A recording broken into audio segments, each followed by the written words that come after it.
Hello, beautiful people. How are all of you doing today? Chat. Created another universe and founded paradise. How do you do? Official and the Prinzessin de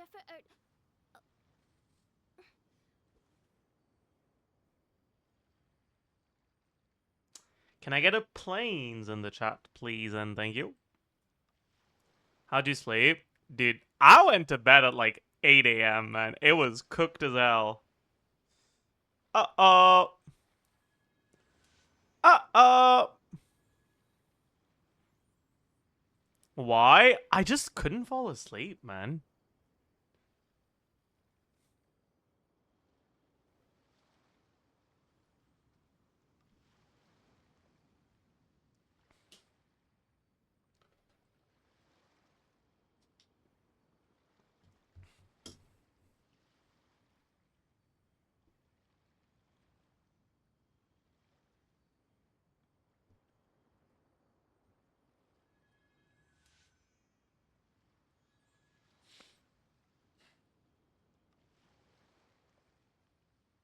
Is it because of Durin anxiety? Dude, I'm so fucking scared of dragons, man.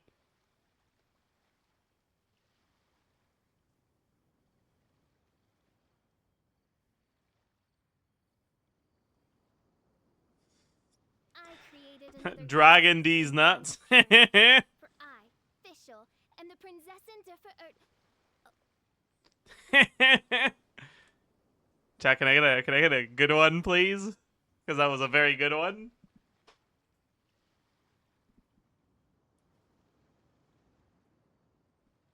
Hi. Good morning, good evening, good afternoon. In that order, specifically. Where is it morning right now? I'm sure the good people of the Adventurers Guild are absolutely fine, main Fräulein. I guess it's not really morning anywhere, right? Like, I guess it's like late afternoon on the West Coast. And it's like...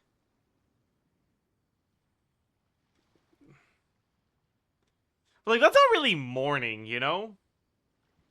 Like, morning is like in the sea right now.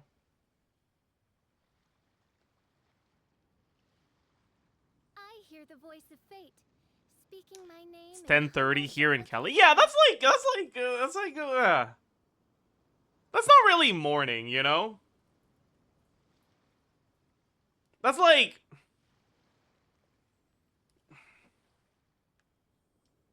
That's like tickling noon, you know?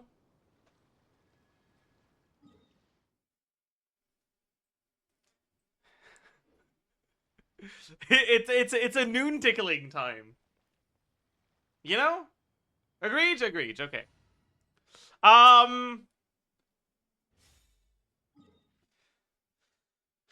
McDonald's menu changes at 11 a.m. I would argue 10:30 is morning. So you think McDonald's dictates the semantics of like what time of the day it is?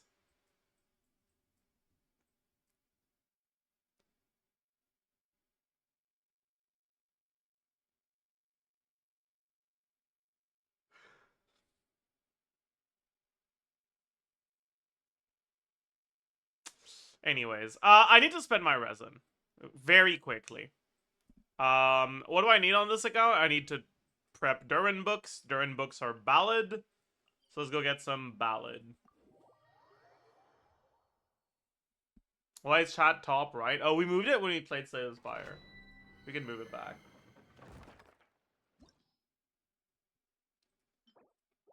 Yeah.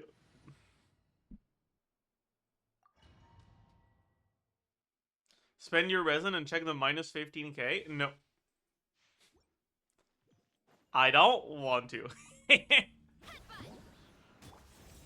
for it. Drop your weapons. Controlled breathing. On. Pyroclastic surge. Incinerate. It's justice eclipse. Incinerate. Charge. Oh, that didn't hit.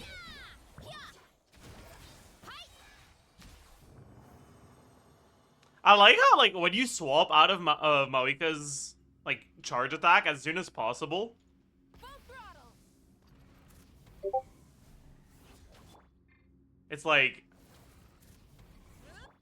It, like, cuts the voice line halfway through. It's so funny.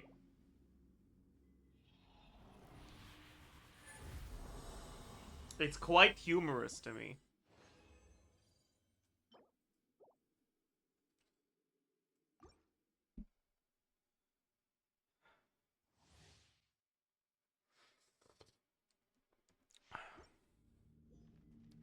Code for Durin books? Oh, that's cool.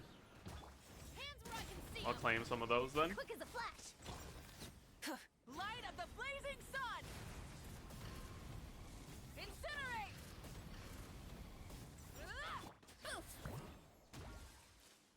It's justice o'clock. I heard Columbina got some new leads. Roll. Did she?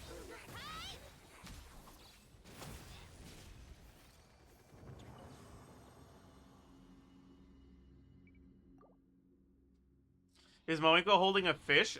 Yeah. She's taking pictures for her Tinder profile. She's holding the fish.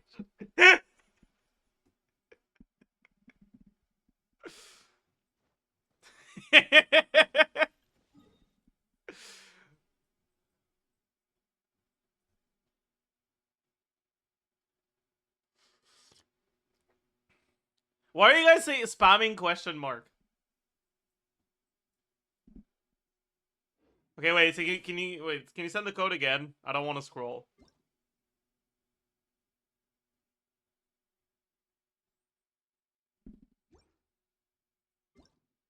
Okay, I see 2 different codes in chat, so that's not good. There are 2? Wait, are there? Holy shit. That's crazy.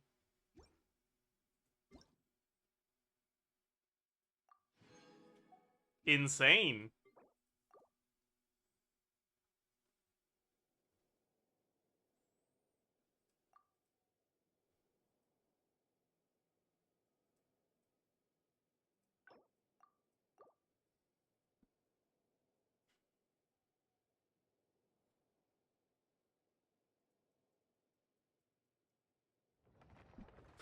How dare they give Primogems instead of O's for Miliostar? Is that what the currency is called? 60 Primos is 60 Primos. I'm logging in. You don't need to log in for that.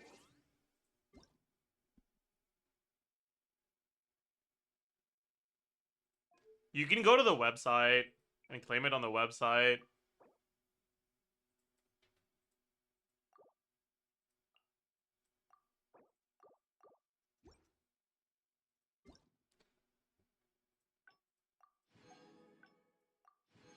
Okay, no show you guys said code for Durin books and it's 3 green books. By the way. Nah. That's... nah. No fucking way. That's crazy. Anyways, where do I spend my resin on now? I leveled my Aquila.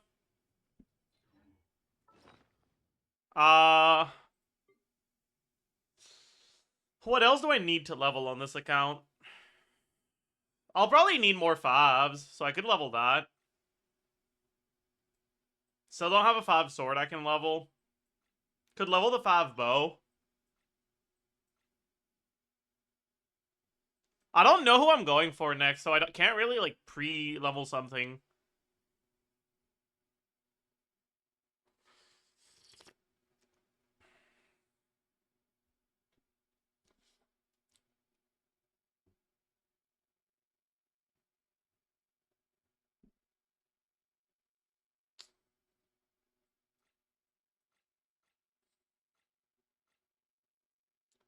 Maybe I could pre-farm a fav sword just to manifest it into existence. Thoughts?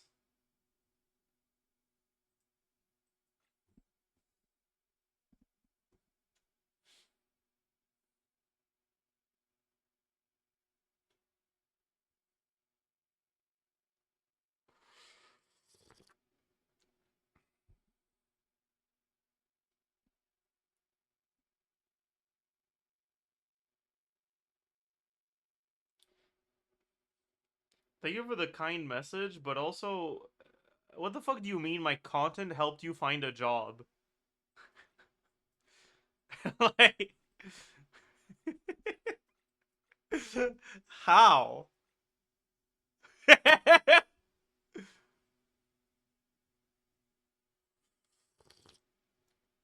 Mental health, I guess. Okay, buddy.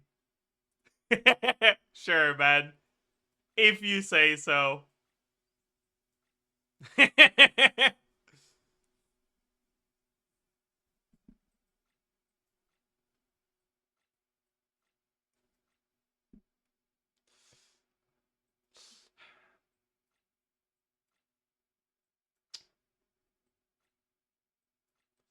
Uh,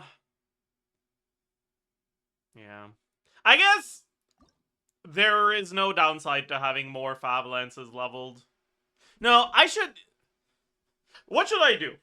Should I level a Fab Lance now that I'm not going to use on anyone? Or get the materials for a Fab Sword that I would use on someone, but that I don't have yet? Either way, it's a speculative investment, you know?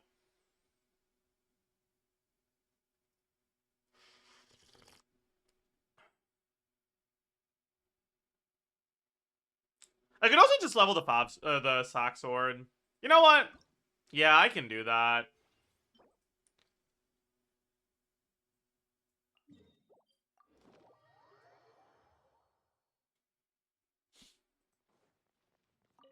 Just to get more ER on him. Calc Columbina now. Do we have a single number for her? Yeah, I don't think so, right? 50%. Okay, true. I guess we do. I guess we do. You're right. Technically, he's right. Observe. Close your eyes. Do you fear the dark? Be silent. To dust, you. She is 100% in love with Sandrone.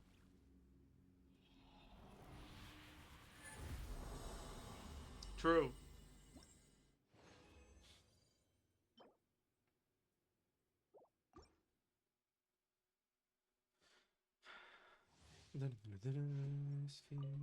Insulation chamber.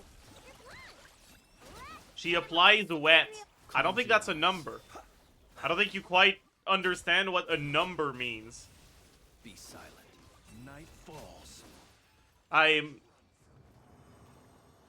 believe that's a word.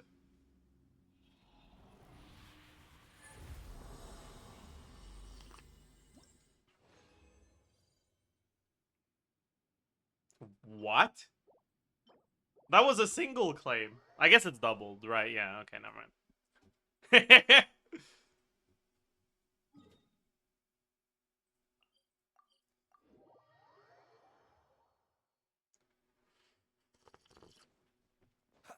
But my math teacher says X is a number. Well, go up to your math teacher and start using wet as your fucking variable name, huh? Yes, equals M wet plus B. Oh, yes. Shut the fuck up, man.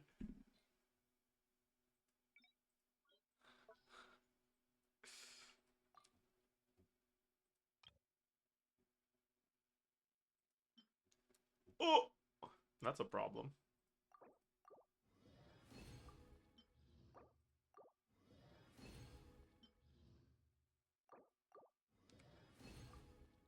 That's a big problem. Chad, it's time to go hunt ruin guards. Jesus Christ.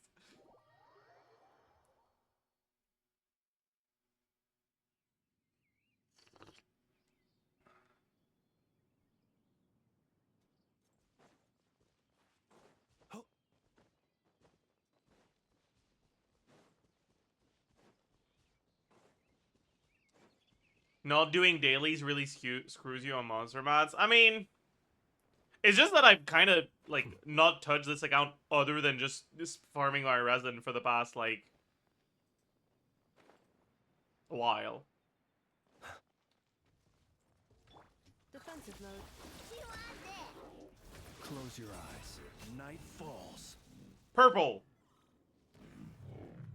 Nice. And an artifact. Good start.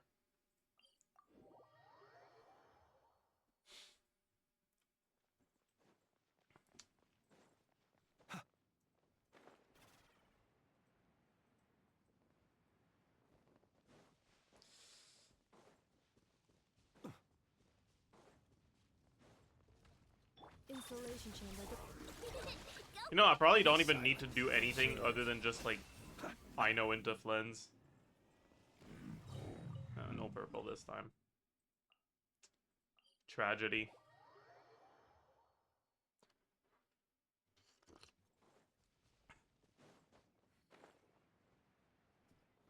I know there's a chest here. Yeah. I was like, I don't know if I've picked up this chest on this account yet or not. Clearly I haven't. To be sneaky.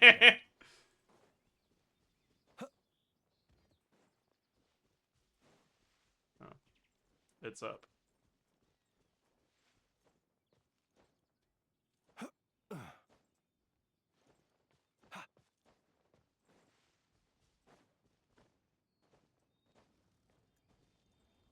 Cleanup sequence initiate. Actually, do we kill it without the lunar charge thing? Can we just kill him with this? No, it's not enough. Night falls. Okay. Unlucky. No purple again. That's sad.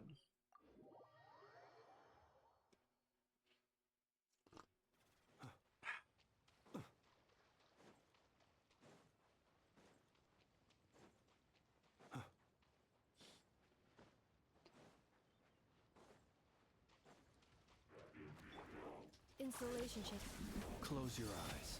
Night falls. Don't need to solve the I know for this one. Another artifact. I think I'd actually rather get a purple drop than an artifact right now. Isn't that crazy? Defensive mode engaged.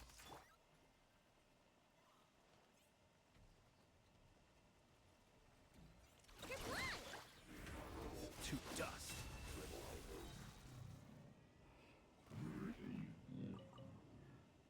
Hmm.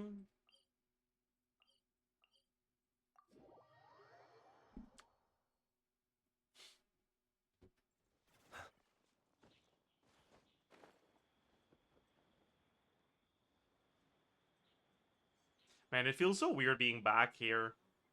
Doing 1.0 things like this.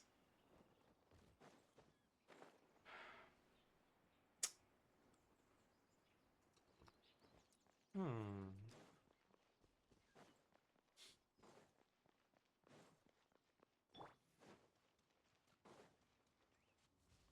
Insulation chamber deployed.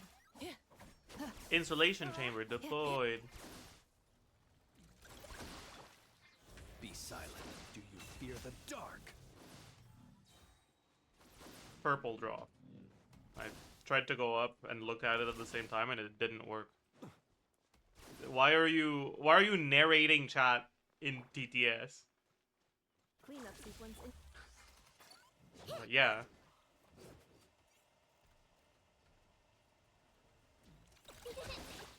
Observe. Do you fear the dark? Plus 100, I guess. But also, like, that sort of question, like, it's not really a question. Like, they have eyes, right? Like, they ask the question because they've noticed the answer, you know?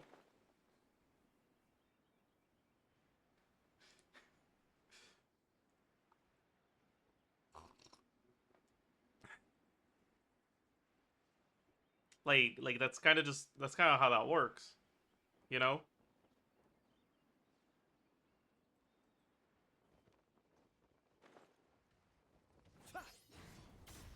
Insulation chamber Close your eyes. Do you fear the dark?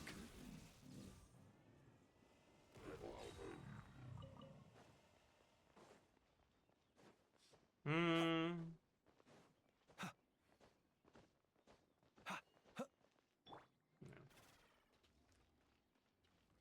Let's see if I need enough.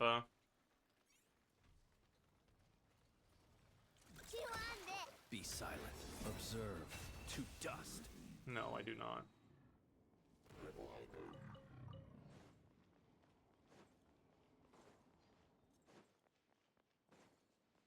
Cleanup sequence initiated. I guess there's no reason Be not to silent. use her, though. Observe. To dust.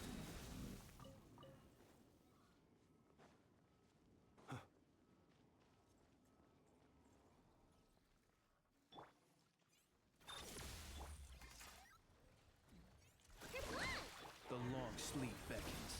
The long sleep beckons. True. You tell him, Flins.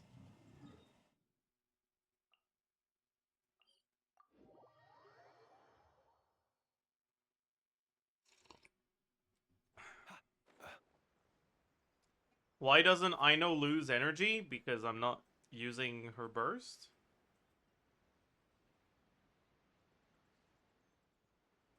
And she's not on Shimenawa's? What? Why would she lose energy? Be silent. Night falls. Huh? Infinite energy glitch. True. Did you know, chat? If you don't use your elemental burst, you have infinite energy? Tips and tricks?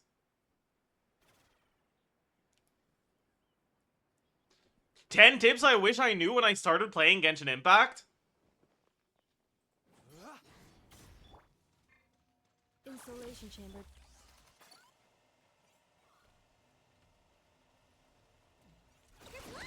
Observe. Close your eyes. Night falls. That's our handbook cleaned out. Let's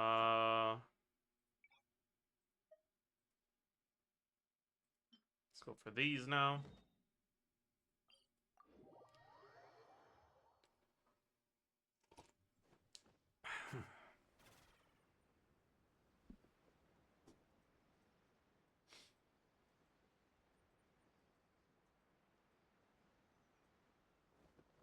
Go to the island? Yeah, I'll go there as well.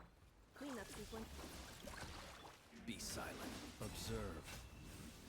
Yaw. But all things in due time.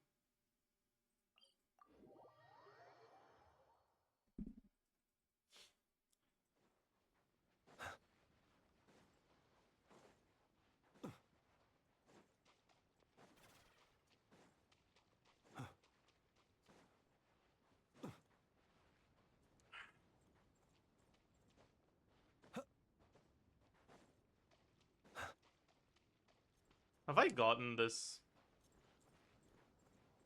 Is it an animalculus that's here? Stand clear. I don't think I have, yeah. Or it's a geoculus. Yeah.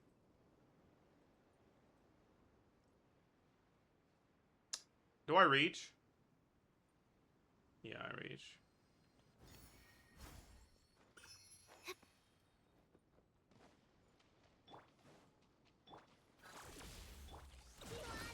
Be silent. Close Chew your on eyes. this. Oh, what the fuck? Where did that chest come from? What? Perhaps these treasures might be of... Huh?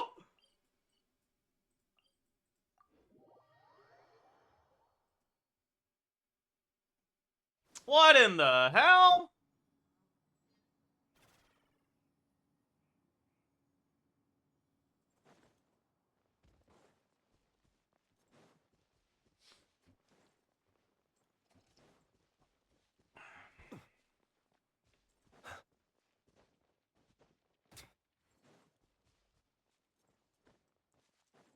Flynn's lost to a boar, lol. Loser.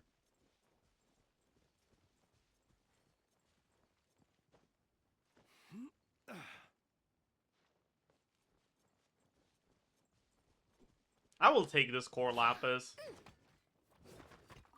Oh. I know his normal attacks are so slow. Jesus Christ. Is any part of her kit not dog shit, man? Installation. Like, she's kind of a generational failure, isn't she? Goodness. How the...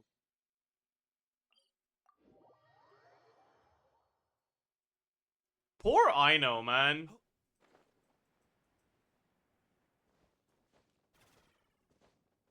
More meta teams than Varessa? That's rage bait.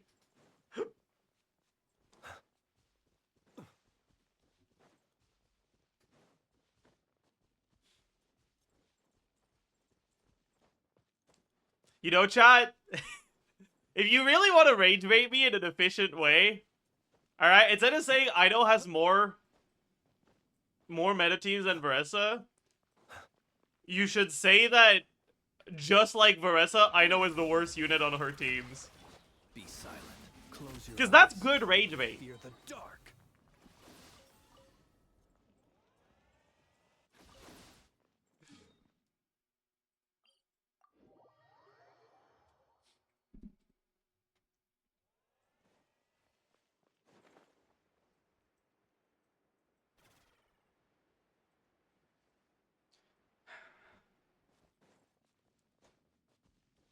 Okay, you don't just fucking repeat what I said verbatim. That's not... Defensive mode. Observe. To dust.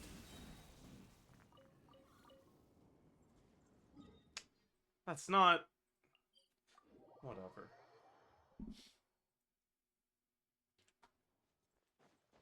Do you think Showa is the best support in the game? She's one of the best. It's hard to have, like, one definitive best support. Because...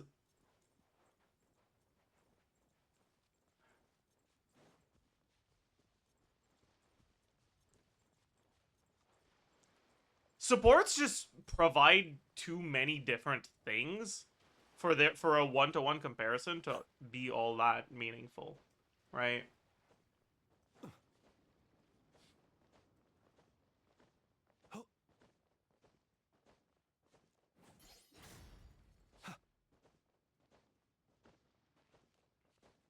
Alright. Let's aggro them. Stand in the sweet spot. So the 3 on this side start walking towards me. And then walk towards that one. Ah, fuck. I walked too fast.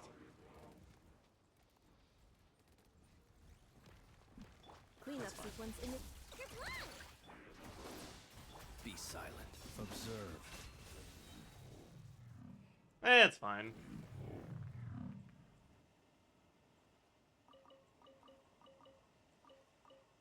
Not a single purple? That's pathetic. What the fuck? That's pathetic. What the fuck? Nah.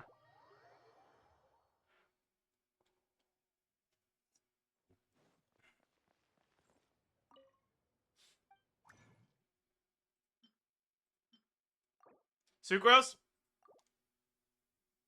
Actually, I don't have enough even if Sucrose goes crazy. But go crazy. I'll take that. Wait, actually? If Sucrose procs twice, I have enough. My fucking goat. Holy shit. Sucrose went fucking crazy. Holy! Holy! That's my fucking goat right there. That is my fucking goat right there.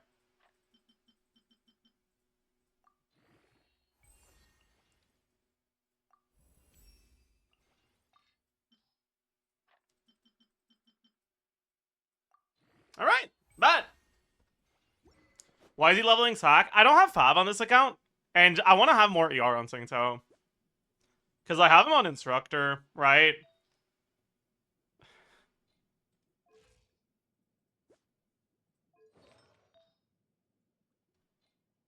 Because I use him on my Mawika team because I don't have a Crow unit that feels good to use. And if I'm gonna be playing like Rosaria or some bullshit when I'm not like doing like dire or other like actual difficult content, I'd rather just have the comfort from the vape stuff, and I'd rather use Singto.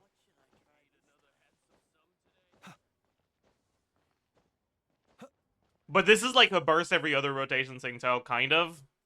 But like not really, but like kind of. But the damage doesn't really matter, especially because it's low con. So I'll just have him on the Destructor.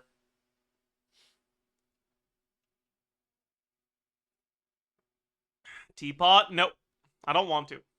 What I do want to do though is actually no, I don't want to do this either, but I'll have to. I'll do ley lines. I think I have enough of the Nod Cry mats, so I think I'll do Nod Cries, or I'll do ley lines somewhere other than in Nod Cry.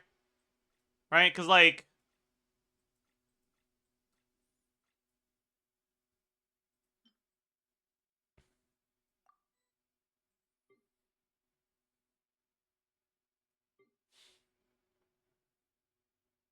where do I see them? Here? Probably? Yeah. I have a bunch of these. I guess I don't have as many of these, but it's not, like, that bad. I don't really need any of these right now, because I've leveled pretty much all this stuff I actually cared about for this. But there's a bunch of Monsad and Leia characters that are 4 stars that I'll end up getting at some point, and that I'll want to build when I do. So if I'm going to be farming Leyline somewhere, it should be in Monsad or Leia, for sure. Anyone know which of the 2 regions has less slimes? Because I don't need slimes. I need everything else.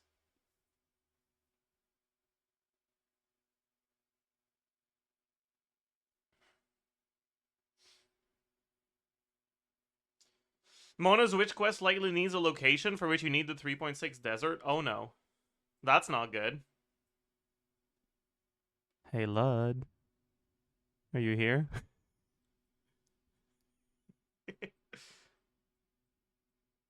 Lud.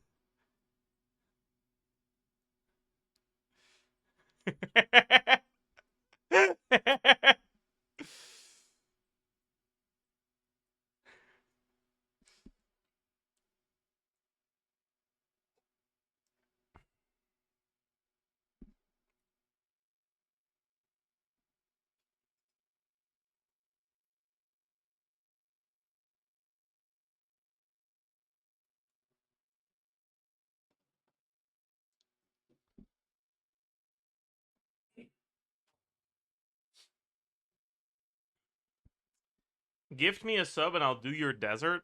Nah. Why would I do that when I can get someone else to do it for free? SMH my head.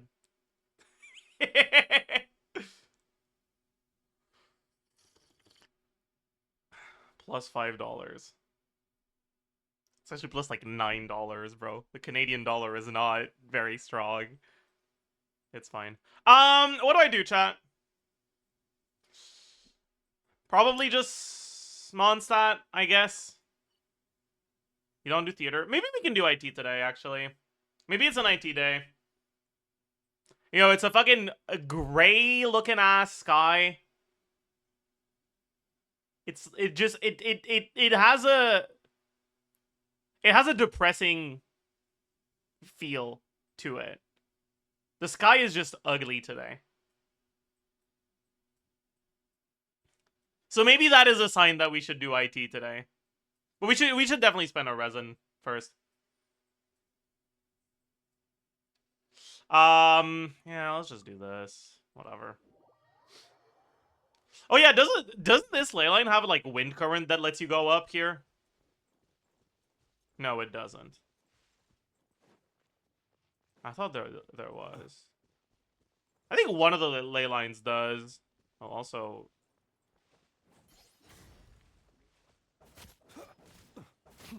Physical Flins, my goat. Holy exquisite chest. Goodness, how the world has changed. Might I ask, when did the custom of placing treasure chests in every nook and cranny come into fashion? How long is that chest opening voice line? Jesus Christ. Defensive mode engaged. That seems a bit annoying, but it's fine. Close your eyes. Do you fear the dark? Be silent. Do you fear the dark? Observe. Do you fear the dark?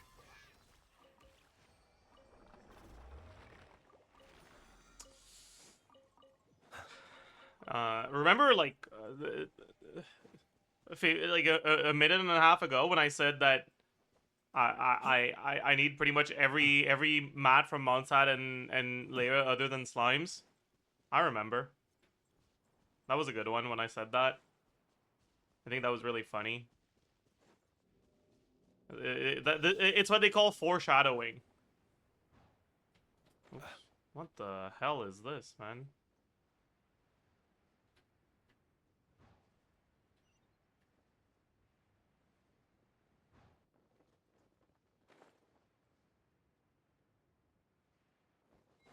Huh. Perhaps these treasures might be of utility to you on your journey. What a weird, like, Please. challenge Insist. this was.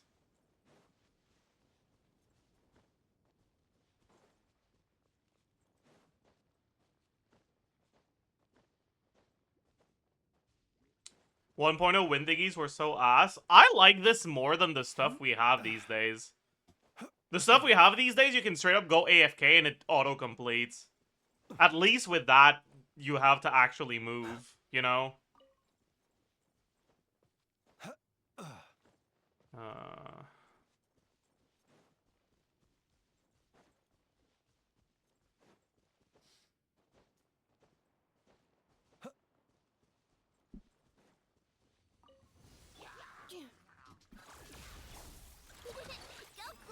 Absorption test.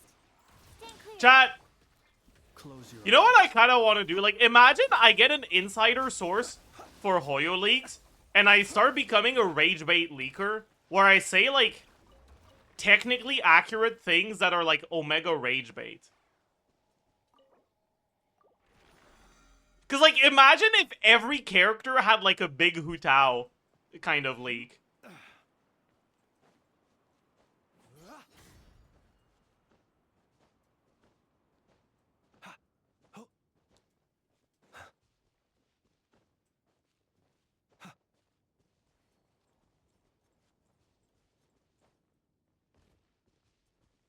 He missed the chest, probably. Clean up, sequence. Ding dong. Observe. Be silent.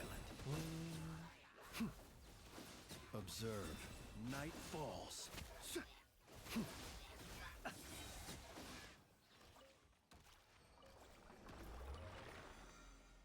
Yeah, what would we say for some of the characters that have been released? So, like, I mean, who's the most recent character? Nefer? What could have been a good rage bait, like, a leak for Nefer?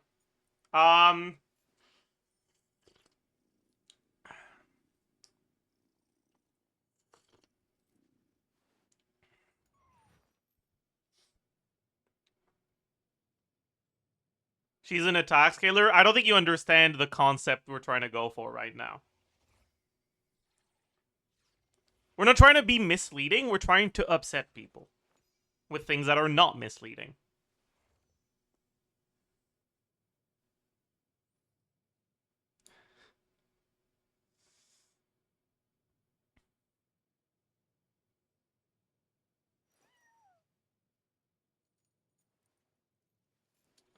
Like, maybe something like...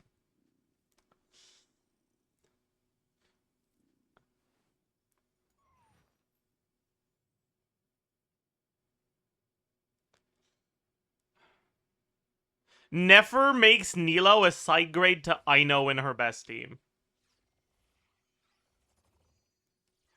Like in Nilo's best team.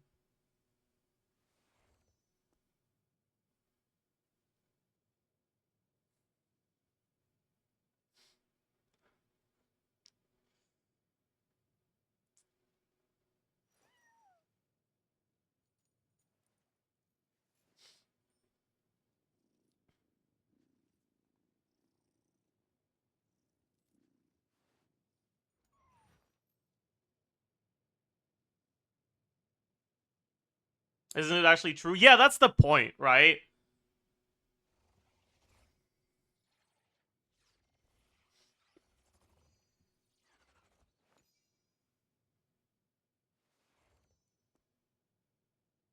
Like, it's something that is true and is not misleading, but is gonna piss people off.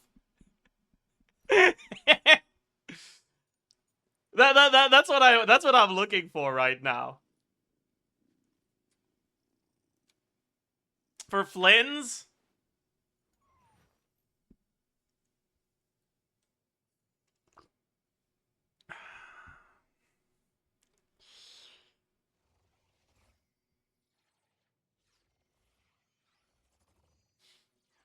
I mean, honestly, with Flynn's carry without Inefa is worse than Inefa carry is good enough, right?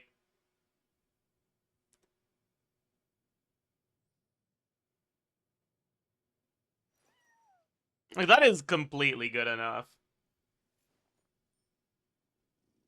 You know, I haven't actually looked at that much Inefa carry stuff with Durin. Biggest problem with that is just gonna be the lack of a good hydro, right? So Columbina might make that work.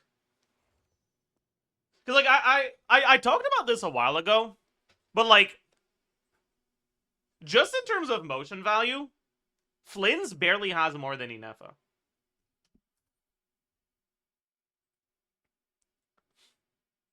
Right? If we look at the lunar charge motion value, Flynn's has 121, 176. Wait, I have to open up Excel. Oh. I actually restarted my PC this morning. Are you proud of me, chat?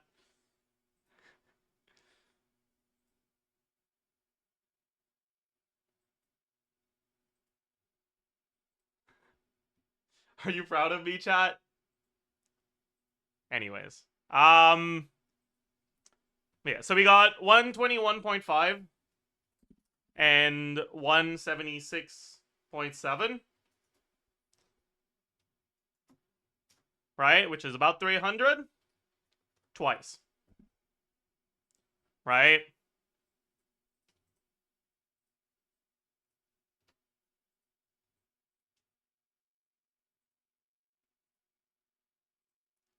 And it's multiplied by 3 because it's lunar charge. Oops.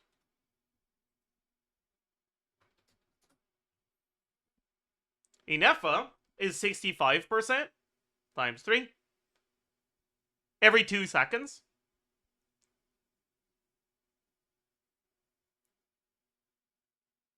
Right? So this is motion value time.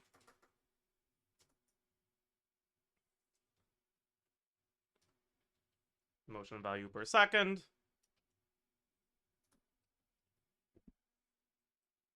Right? And as you can see, Flynn's is not that far ahead of Inefa, just in terms of motion value per second.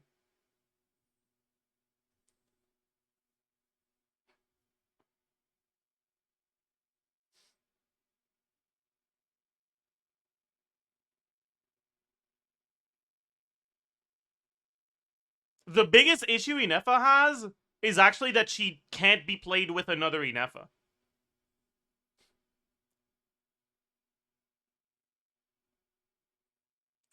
Whereas Flynn's can be played with Inefa.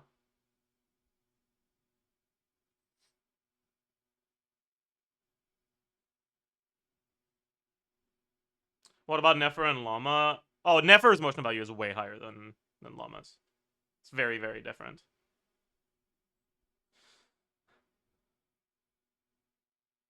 Point being, if we could activate Ascend and Gleam on an Inefa team without sacrificing a slot for a really bad character in a team that tried to focus on Inefa's damage, you could actually have something that is not far behind Flynn's. Maybe even above Flynn's. I mean, that's the reason why the Yehuda team is actually pretty good, right?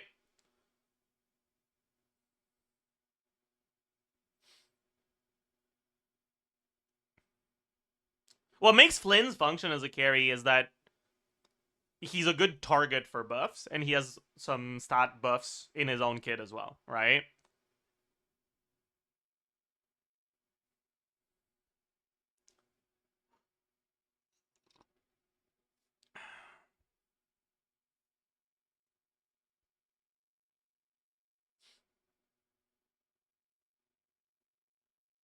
Anyways.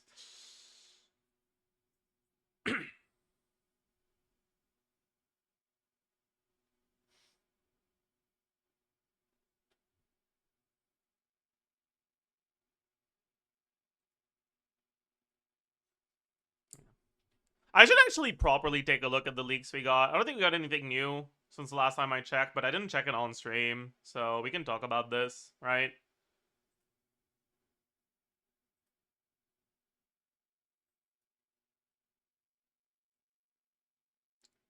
Very real and reliable Nilo Colombina leak. Oh yeah, I saw that one.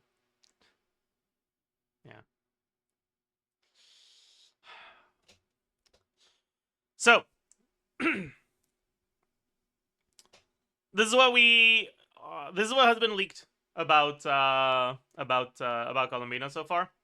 I don't know if this is a reliable leaker with a good track record. Honestly, I really don't follow like the individual leakers and their individual track records at all. So I rely on you guys for that. They are reliable? Okay, bet.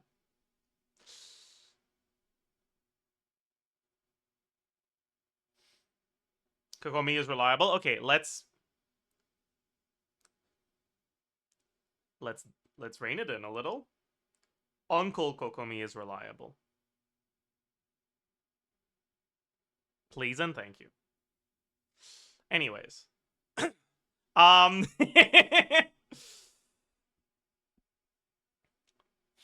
So, skill applies wet in a small radius around herself and generates a buff or a thing, whatever. When the team triggers a lunar reaction, then after the next lunar reaction, that thing that gets generated deals lunar reaction damage to enemies based on Colombina's max HP. HP scaler confirmed. Okay. The damage type is determined by whichever lunar reaction type the enemy previously took the highest damage from. Okay, so worth noting, this is when the team triggers a lunar reaction, not when the team deals damage with a lunar reaction. Which means it could work in Hyper Bloom Llama teams.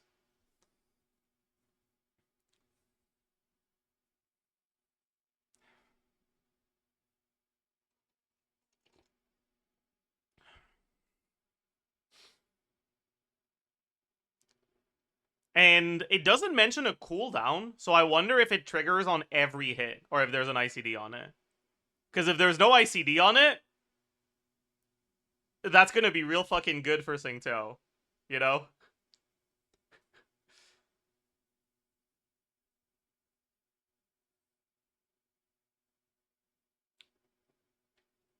This also means she can use Llama Quills? Yes, it does. Can the self-hydro application work with Razor's self-electro? This doesn't have self-hydro. At least not... It doesn't say it has self-hydro.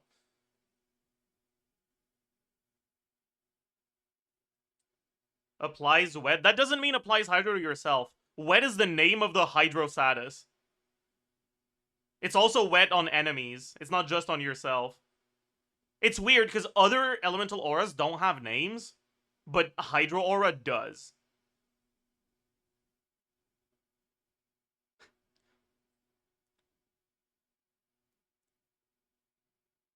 Dude, like, auras by themselves are so weird. Because, like, only one aura has an actual effect, right? The Cryo Aura slows you down and slows enemies down.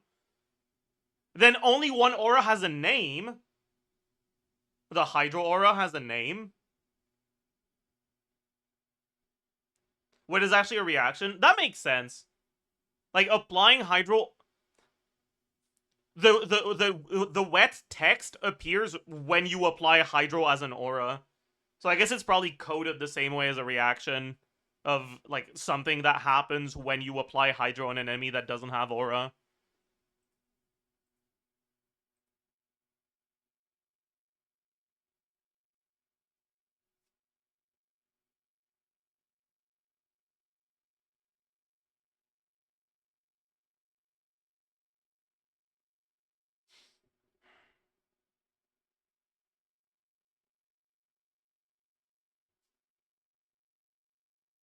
Would that proc things like Instructor? It's probably like Burning, where it's not, it's coded like half a reaction, so it doesn't, because I'm pretty sure it doesn't apply Instructor when you just apply a Hydro Aura onto nothing. Is that why Hydro Swirl doesn't deal 2 ticks of damage in AoE? Honestly, it might be. It might be that the wet reaction shares ICD with Swirl. I have never thought about that before. That's crazy. Holy fuck. That is actually crazy. Yeah. So it applies wet in a one-time instance? We don't know yet. This is kind of vague, right?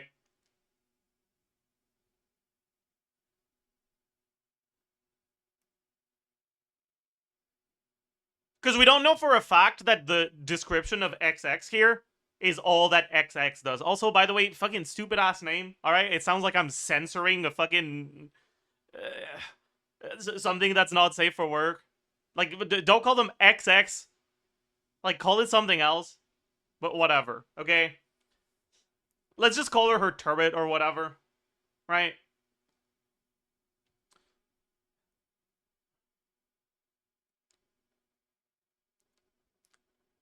This says something that the turret does, but it doesn't say that this is all the turret does. It's kind of like how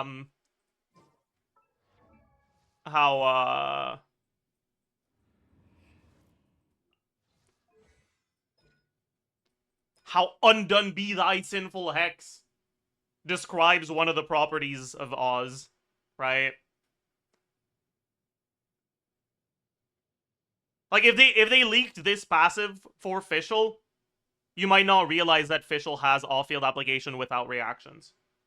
That's what I'm expecting is going on here, because I really don't expect her to have no Hydro App whatsoever. I think it's very, very likely she does. Although maybe that's on the burst. Who knows? I don't think so, though. I expect it to be on the skill.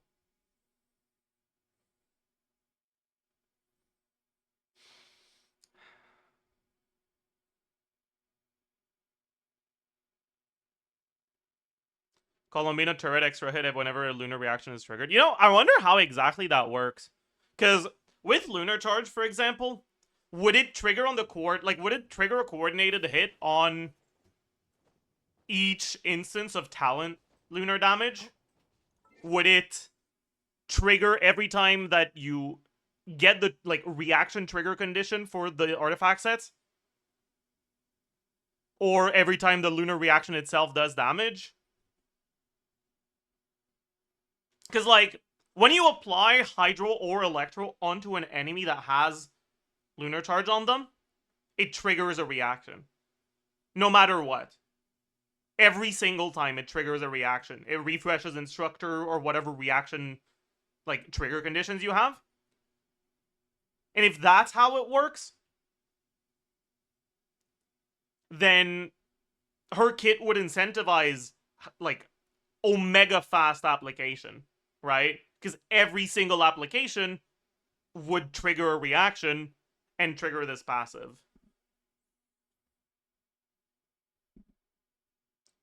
But it might actually just be when it deals damage. Or it might be when for lunar charge when the cloud ticks or something. There's not really much precedent for this, unfortunately, so it's hard to predict. Doesn't that mean EM is completely useless for skill damage? No, because it's lunar reaction damage. Lunar reaction damage scales with EM.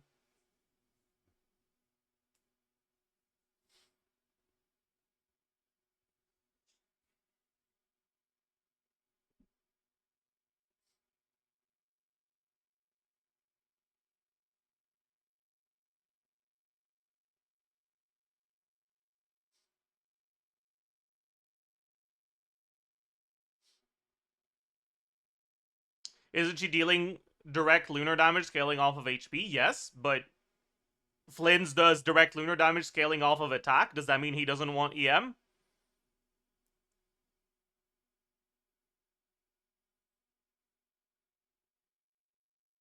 She'd still want it. She'd still want EM. It's still reaction damage.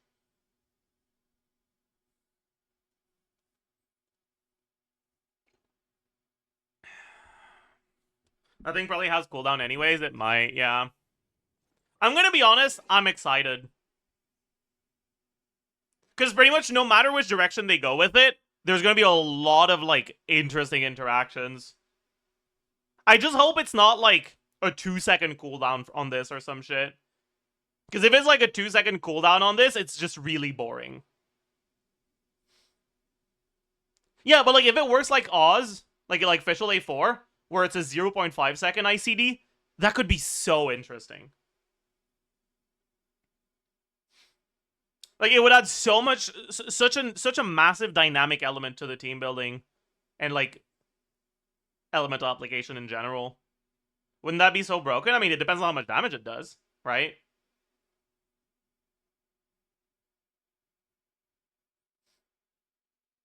How would she work without lunar characters? She wouldn't.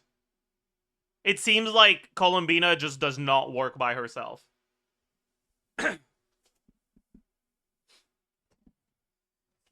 Maybe they're gonna release her with a 4-star that enables lunar reactions. That kind of sucks, but that it technically works. I kind of hope they do. Because otherwise it's fucking cooked as hell. Or maybe they're just gonna make it so that some of the stuff she provides is still valuable outside of lunar teams.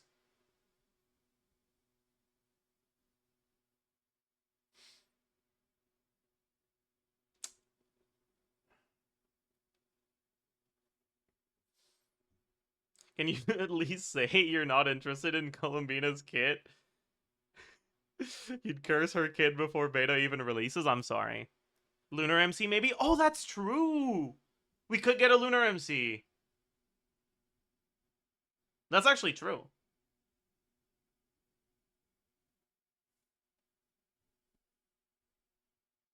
That's actually really true. It wouldn't have to be a 4-star, it could just be the MC. I actually think it would make more sense for it to be the MC.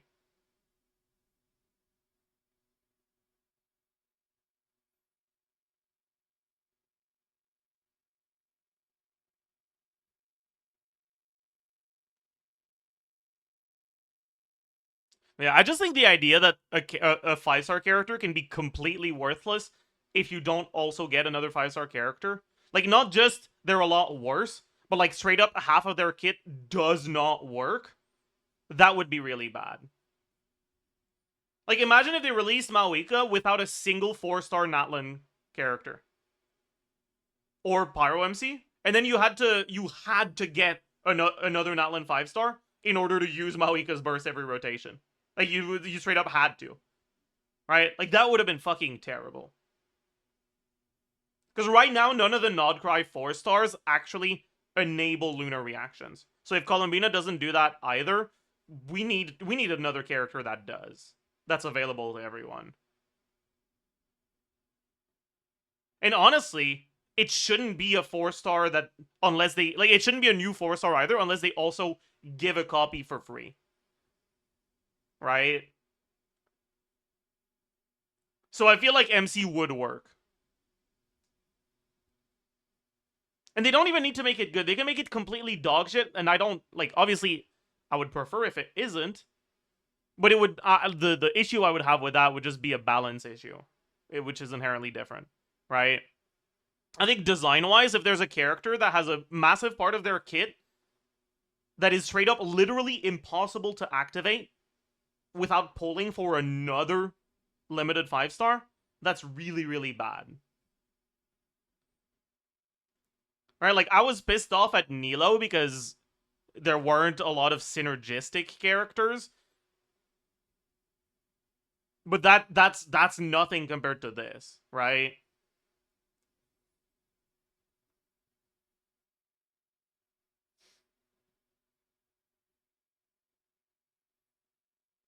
Cyrene is not sounding bad. I mean, I don't follow Cyril meta, so I don't know how good Cyrene is. But, like,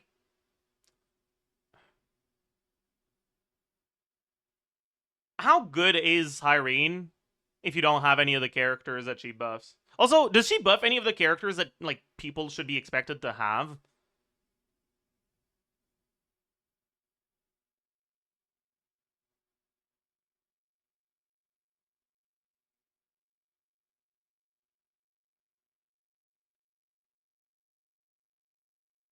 Without Chrysos heirs, she's garbage. See, you've lost me at Chrysos, buddy.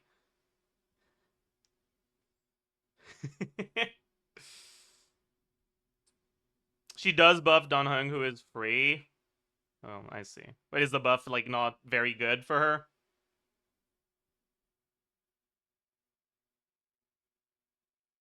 Or for Dunhung or whatever?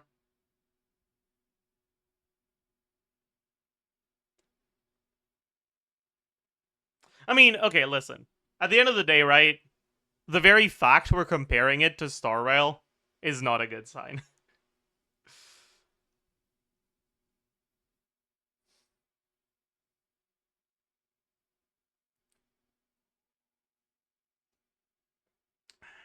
That is not a good sign at all.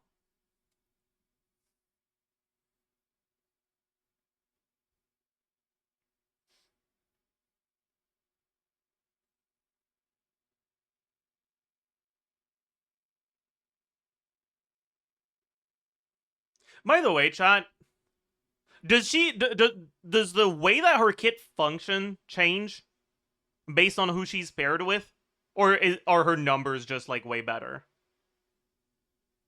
based on who she's buffing? Yes. How?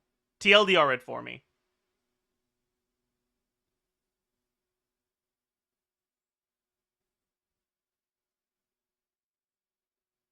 She has a specific buff, but that doesn't. That's not an explanation of how the kit changes.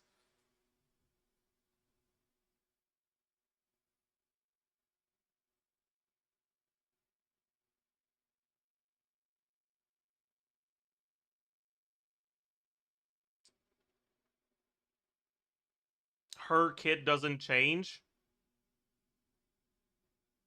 Ult frequency. I see. Yeah, that actually makes sense. Because in Star Rail, unlike in Genshin, you can't just build a fuck ton of ER, right? Unless that's changed. But like, ER isn't available as a substat. So the amount of turns required to ult is actually set in stone. Oh, is it a special burst that doesn't use energy recharge? Whatever, it's the same idea, right? Like, you can't build your characters to get your ult faster, right? Because ults don't have a cooldown, they just have a resource cost. And the resource cost needs to be generated based on specific criteria. And you can't change your build to make that happen more quickly other than just by building speed, right?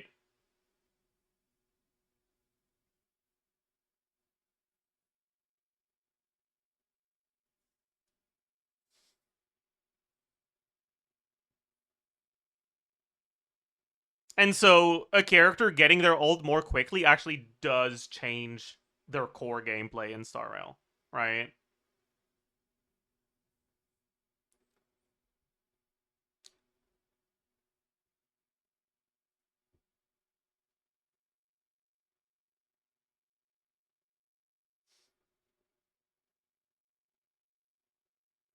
I see. But I don't know if it's as much of a change as this, right? Because, like, from what I understand, without a lunar reaction, Columbina does fucking nothing other than just a bit of Hydro Amp. And with a lunar reaction, she's basically like an off-field damage dealer of that lunar reaction. Which is a completely different purpose. And I'm fairly sure that's intended to be her main gameplay, right?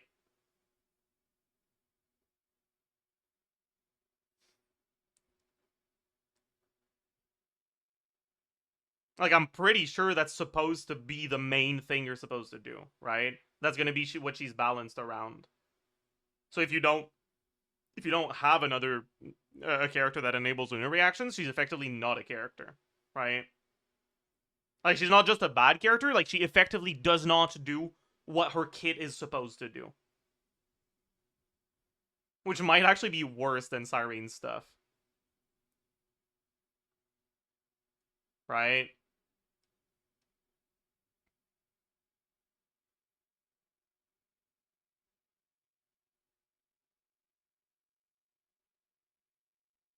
Like, imagine if Citlali didn't generate enough.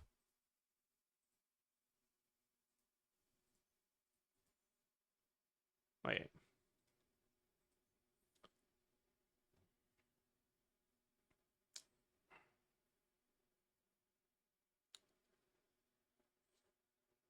Imagine if this passive that generates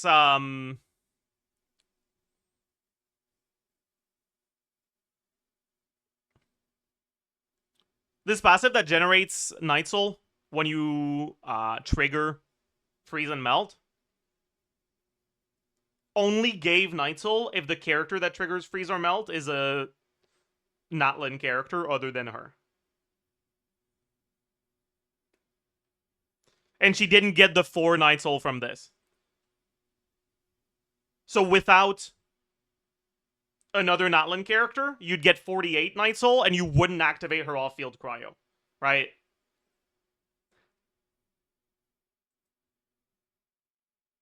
That's kind of the vibe I'm getting from this. Just the character just wouldn't function without the other very specific thing. So I really, really, really hope she's released with a 4-star that enables Lunar or with Lunar MC. Because otherwise I think it's like a really, really bad sign. To be fair, right? In the long term, I do kind of expect them to at some point release a 4-star that enables Lunar. But I think it's cooked if they release her in a state where you don't have one.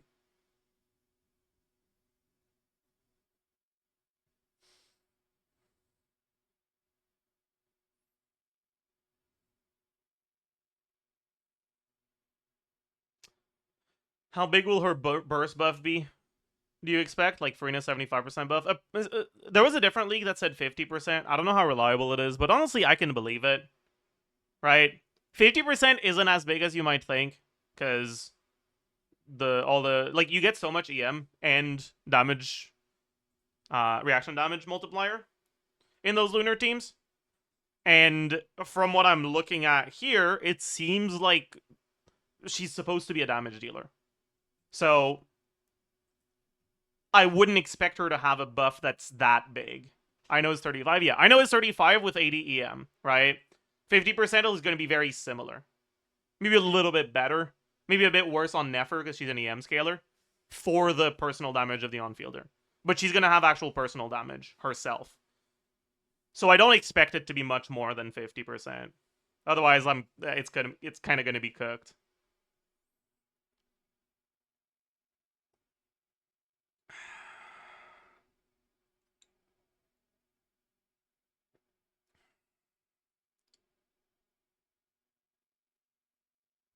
Hmm.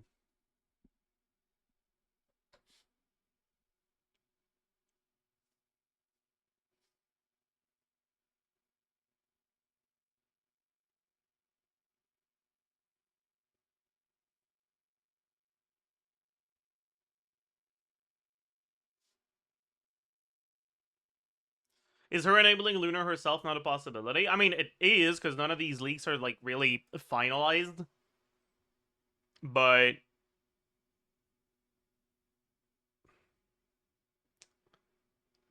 I don't think so.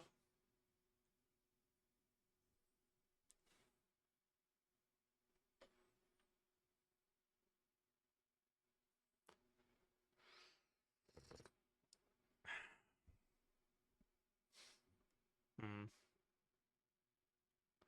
I can already see a new Genshin drama on the horizon. Whatever, man.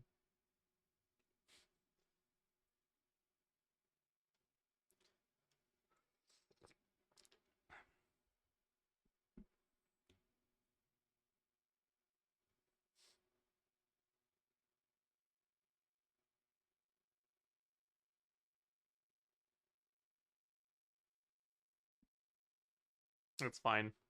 I only brought up Star Rail. I feel like all the drama farmers moved from Star Rail to other games.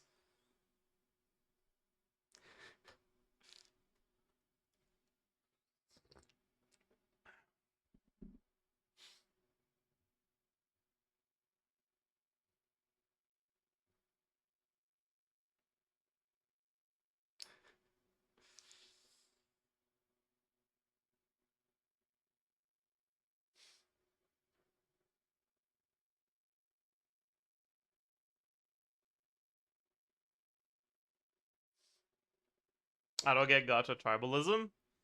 Yeah, I mean, I get it. I just don't care.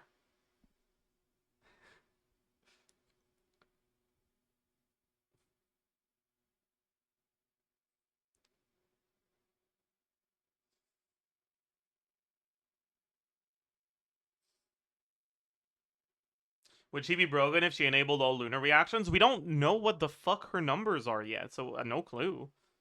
What if she hits for 1?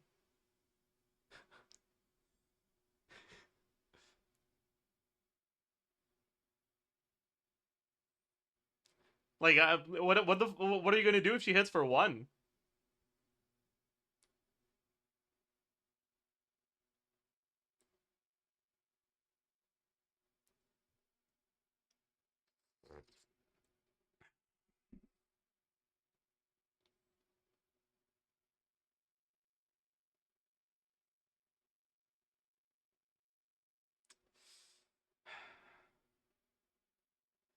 .2 Farina, 6.2 Durina, 6.3 Lunar Farina. Okay, buddy.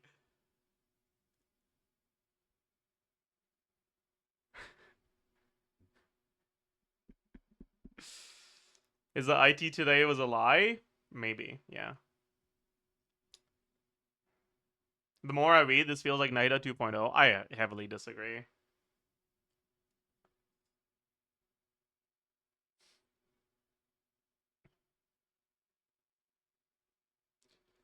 I wonder how they'll explain Columbina not actually leaving us for the moon. Please don't stop. Please stop. Like, I am not excited for us to find out why. They're gonna... Because, like, she should leave.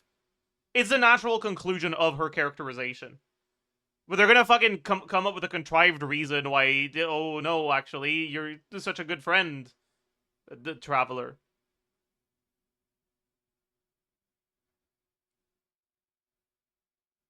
But like, I feel like the happy ending for Columbina would be she goes back to the moon, but she gets like she bribes Alice to get a phone, so she can keep in touch with Sandrone.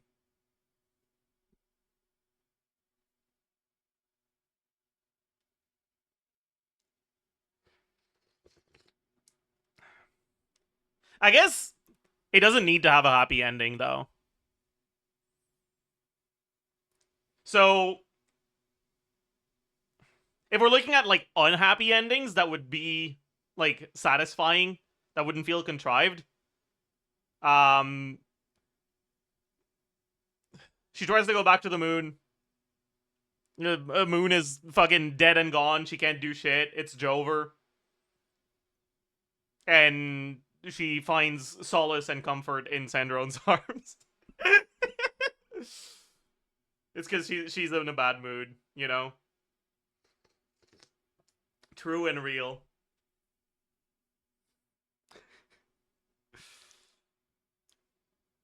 Because, like, I feel like either way it's gonna be bittersweet, right? Because she either ends up... I don't know. I feel like... I kind of get...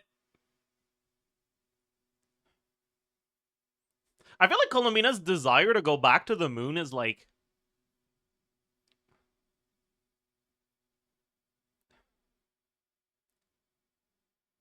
I conceptualize it as an allegory for suicide, in a way.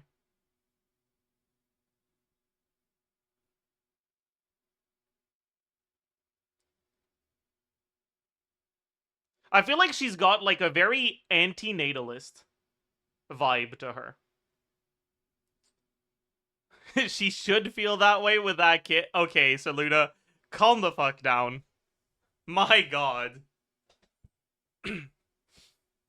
But yeah, like I like the impression I get of her is like she doesn't she never asked to be born, and her existence has only brought her suffering through other people manipulating her for their own goals and forcing her into molds that never fit her.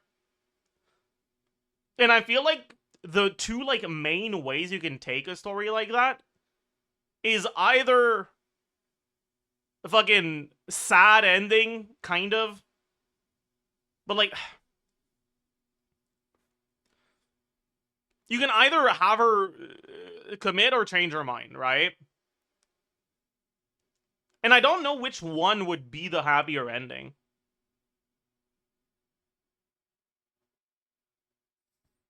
Headcanon impact. I mean, this isn't really headcanon because it's not.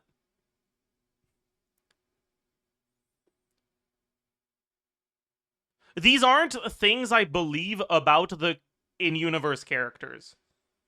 This is my interpretation of the themes approached by the story, right? Like, this is literary analysis, not headcanon. You know? Not everything that is not something that happens canonically in universe is headcanon. Like, expand your vocabulary, man.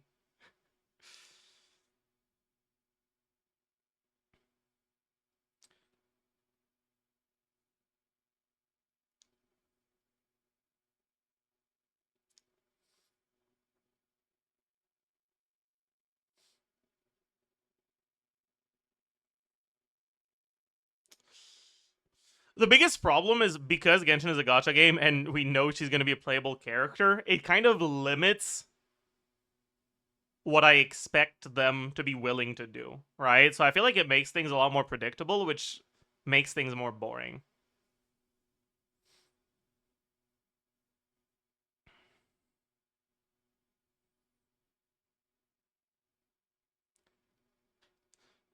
Because I feel like the ending I would want to see for a story like that is like she actually does, like, I don't even know what you would call it, like fuse back with the moon or whatever. She like, maybe she should just date Sokka from Avatar. That's what she needs to do. Dude, I'm actually onto something. Like,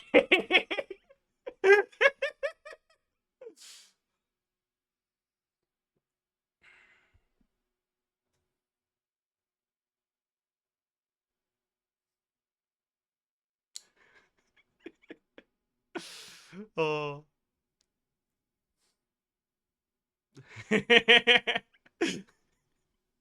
That's rough, buddy. Either to send drone. Yeah. But like, I think like I feel like that would be one of the satisfying conclusions they could have. They could do. But they wouldn't do it because they don't. And by the way, I think that's kind of dumb. Like, I wish they would sometimes be willing to do that, but they don't want to like kill off playable characters.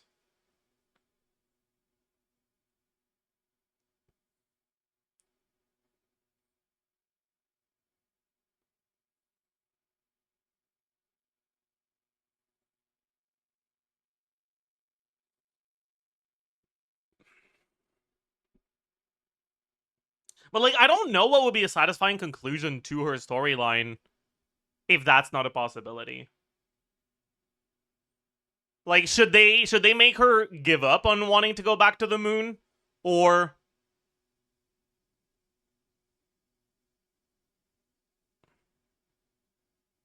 should they make her like fail? Like, should she not want to anymore, or should she not be able to anymore? I'm not sure which one would be more satisfying.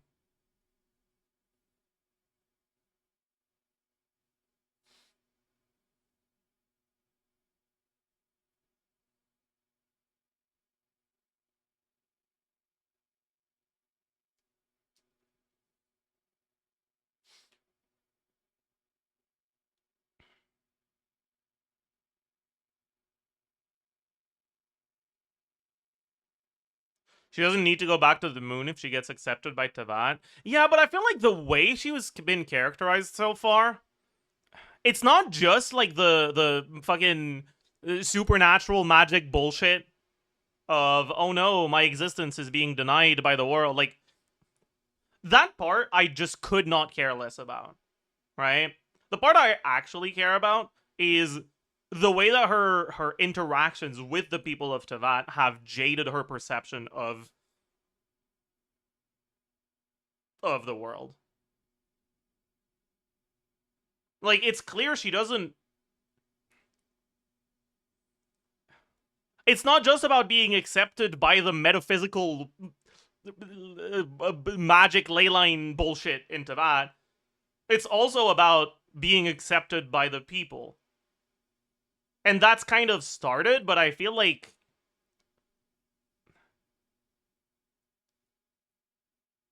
she's received a lot more ill will than goodwill. And it's hard for me to think of to believe that she'll actually ever really want to stay unless something major happens. I don't think Sandrone is enough.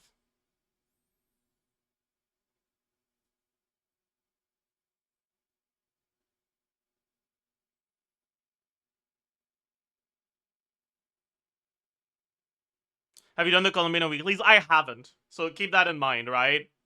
I'm talking out of my ass. I haven't done any of the Selenic Chronicles stuff.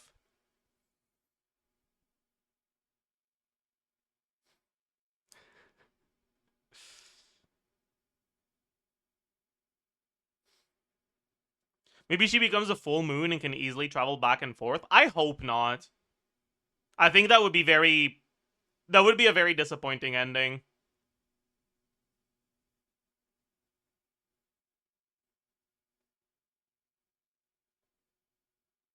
Like, present a conundrum, a dilemma that forces a character to reflect on their goals and desires, and then have them come up with a magic solution where they get the best of every world is not satisfying storytelling.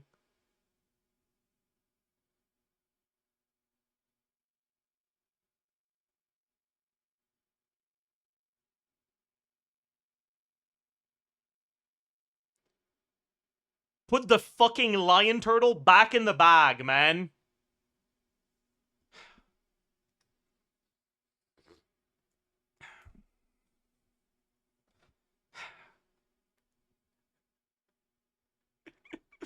Put the lion turtle back in the bag, please.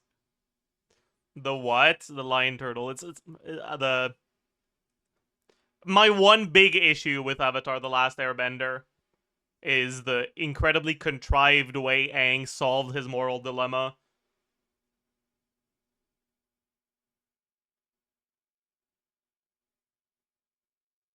With a fucking stupid ass lion turtles.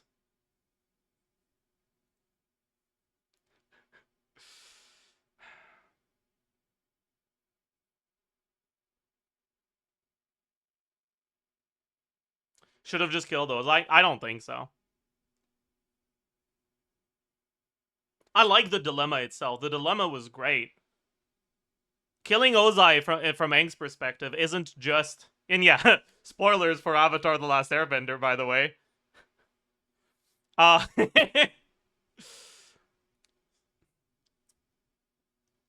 Killing Ozai from Aang's perspective isn't just like sacrificing his own beliefs for the sake of the world or whatever. It's sacrificing the integrity of the literal last remaining member of his cultural group.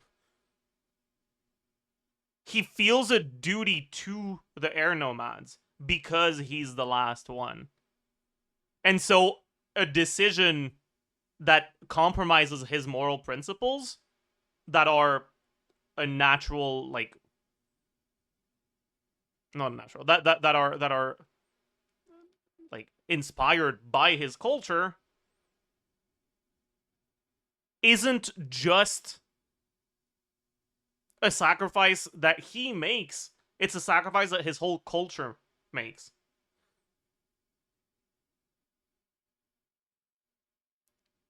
Killing Ozai would effectively be the last nail in the coffin of the genocide of the air nomads.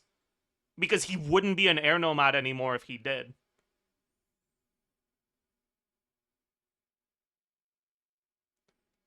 And the weight of that sacrifice is much larger than just the weight of the moral dilemma of not wanting to kill someone.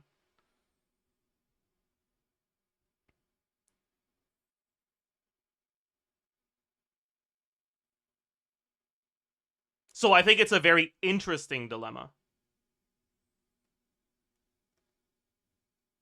And I'm glad it was there. I just don't like the way they solved it.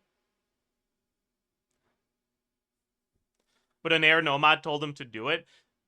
I don't think you want to know what kind of person that avatar was. It's like the one most sus avatar in the lore.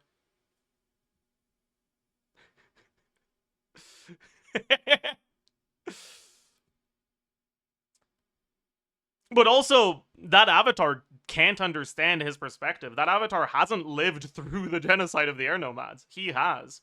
No one else can understand him. Like, straight up. He is the only person in the world that has experienced what he has.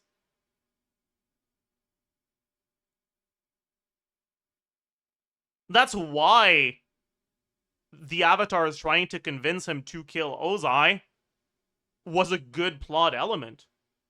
Because it showcased that they couldn't understand. Right? An important part of Aang's character is his desire to stay away from the responsibilities of being the Avatar because of his attachment to his culture. He doesn't want to be the Avatar. He doesn't want to be different from the other kids.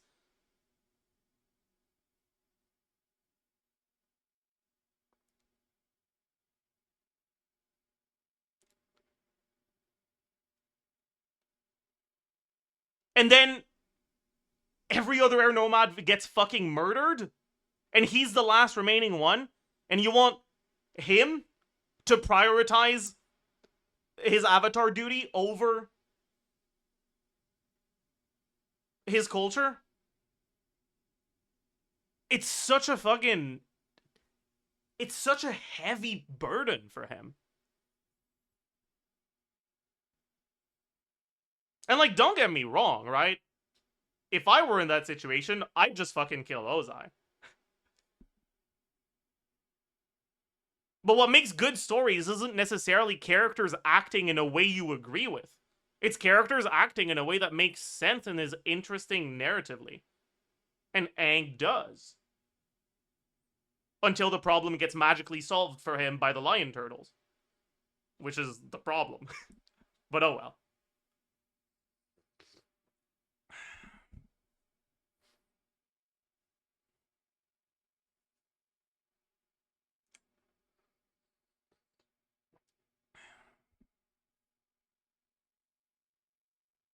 He cared a lot more about his culture after they all died. I don't think that's necessarily true.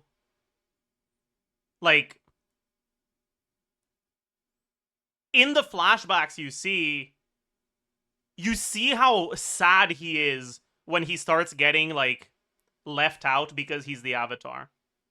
And you see how much solace he finds in Monk Gyatso treating him like an air nomad child instead of the Avatar.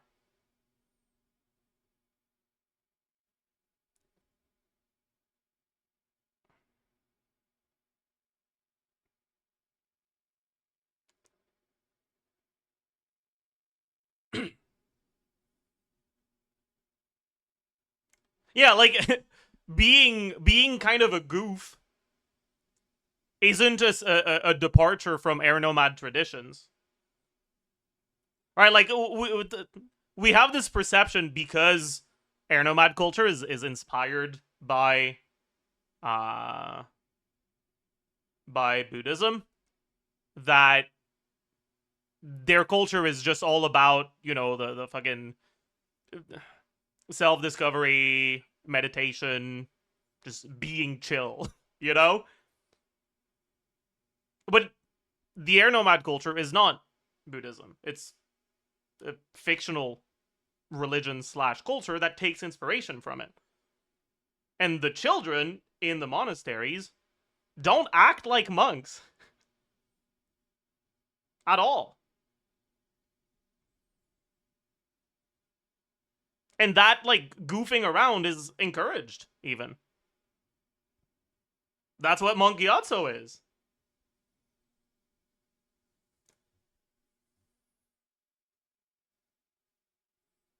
So I don't think his behavior pre-genocide was, like, something that would not fit an air nomad. I think it does very well. Anyways.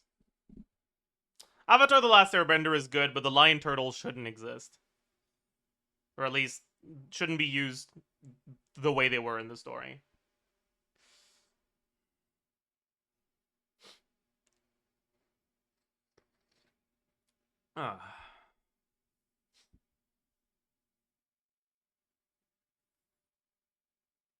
What do you think went wrong in Korra?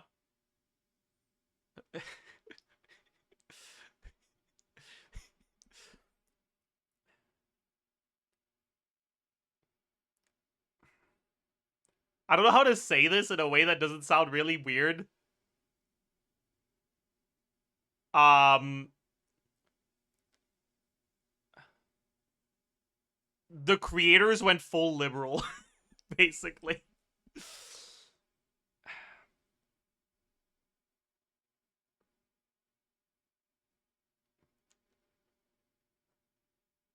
Like, them presenting...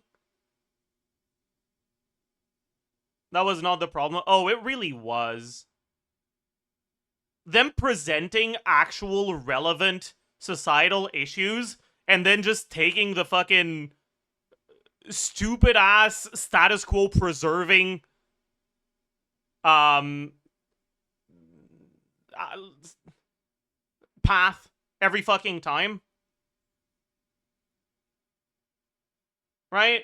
Refusing to make any sort of political statement more intense than being mean is bad, I think.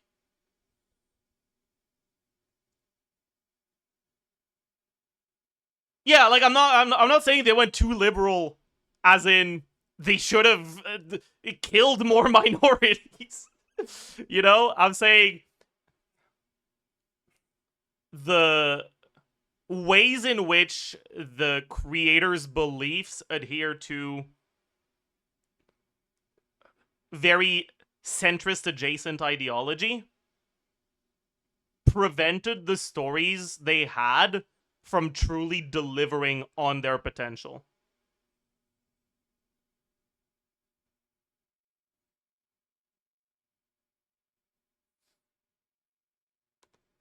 Rather than tackling on the, you know, ideology that originates from the sort of discrimination that happens between benders and non-benders, they just made the antagonist cartoonishly evil so they wouldn't have to discuss the moral implications of the situation. Right?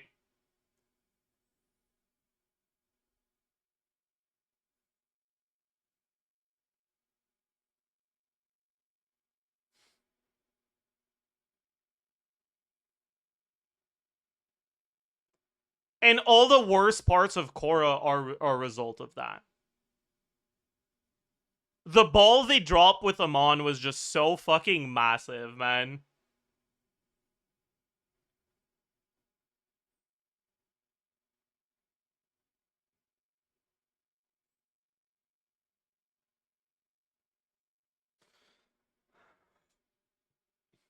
Also, Korra is insufferable, both as a character and writing.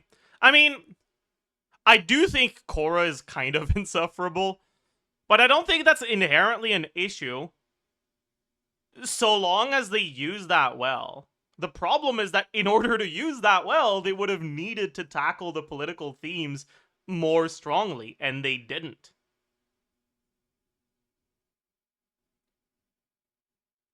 Korra being a fairly selfish, self-indulgent, hot-headed main character could very well work as a way to present antagonists with valid moral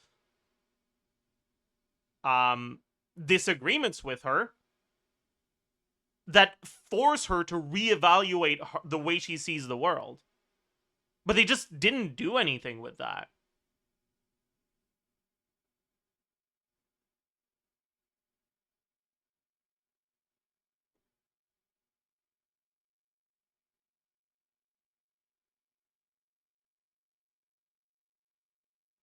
And like straight up, they had the themes, they had the perfect character setups for it, and they just didn't deliver on it.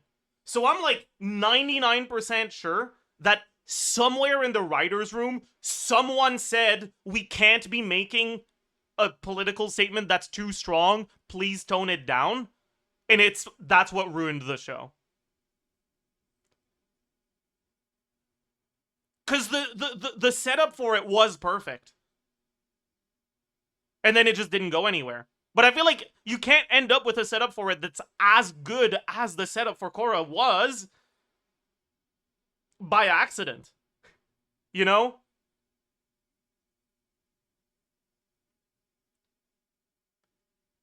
It just feels like that's not fucking possible. But oh well.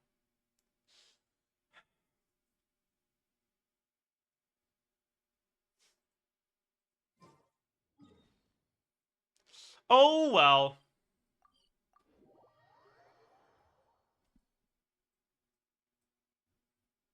Are you only talking about season 1? I'm mainly talking about season 1 because honestly, season 1 completely ruined the show. Add astro.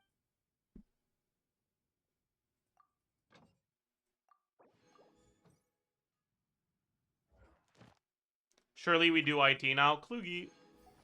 Add astro. Thank you for complete.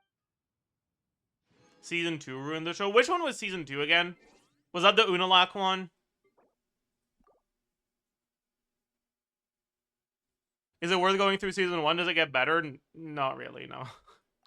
Well, the what's he called again? Was it Zahir?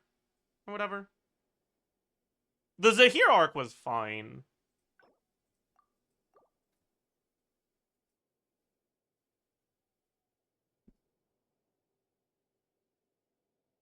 But it's not good enough to warrant putting yourself through seasons 1 and 2, in my opinion.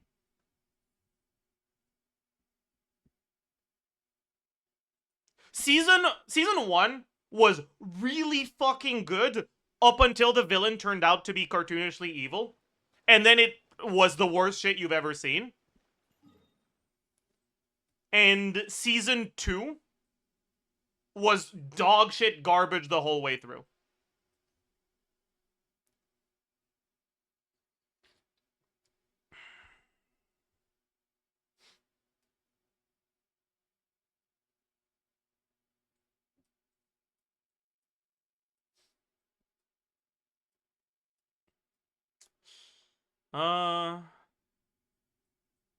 Okay, where do I spend my resin on this account? I don't know, man. I still haven't spent my fucking resin. That's crazy. Good world building? I don't really agree with that.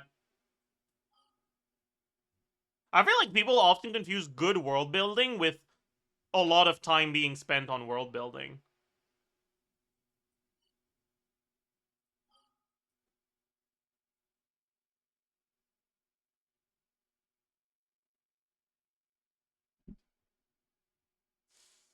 If in doubt, go back to the artifact mines.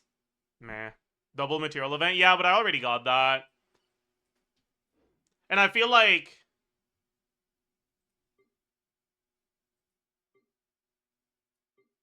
right now, I have... how many ballad books? I have 89. And I need... how many do I need? For 9, 9, 10. I need 82 plus 21, so 103. If I use all my resin here, I'll get to the point where before the double drop event is gone, I already have everything I need.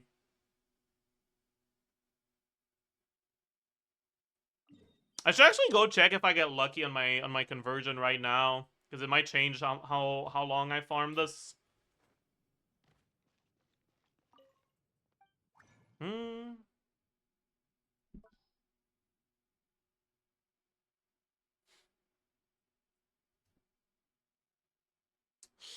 Okay. Okay. Books of Ballad. Ballad, ballad, ballad, ballad, ballad. Okay. So I need to keep 9 greens. Yeah, let's keep Singto because he's the goat. Good start. And then I need to keep 21 purples. Or 21, sorry, 63 blues, which is the equivalent of 21 purples. So I should do 11. No, 12.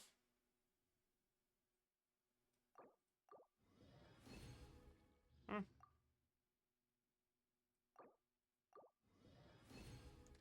Okay. And now I have 69 out of 82. So I need 13 more. Yeah.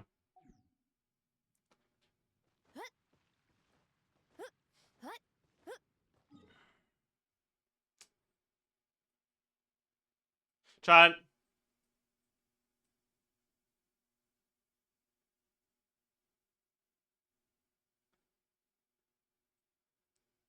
The 6-7 brain rot has like upset me so much that I am glad to see people making the haha 69 joke. Holy fuck. That's crazy. That's fucking crazy. Okay, how much more do I have? I have 10 mil. I need like 6 mil for Durin. And then...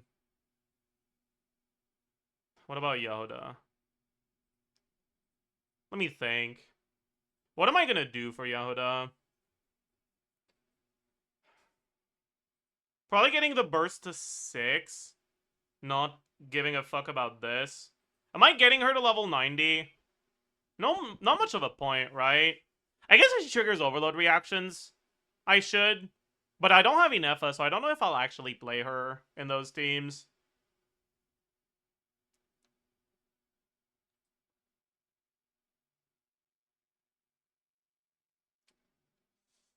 So if I want a crown skill, I need about 3 mil Mora. I don't really want a crown skill, so I need 2.3 mil Mora. Okay. Okay. I think I'll just farm her boss today.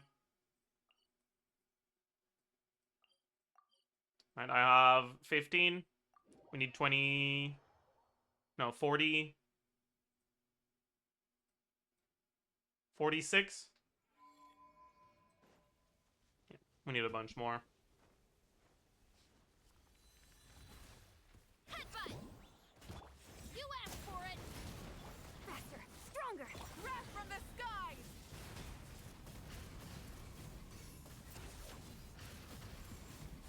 Incinerate! Hero incoming! Yeah!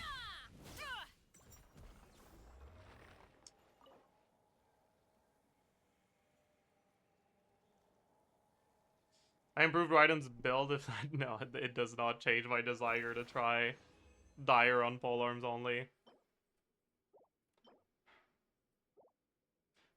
One, it sounds like an unpleasant experience. Two, if we're talking about unpleasant experiences, I've been procrastinating on IT for 25 days. And I actually have to do that. Rise with the sun! Final warning! Controlled breathing! Light of the blazing sun! Charge! Yeah! What's my Mauiga build? Her damage feels a little low though, compared to usual. Oh, it's because that enemy has physical, or has pyro res. Right. Right. Hmm.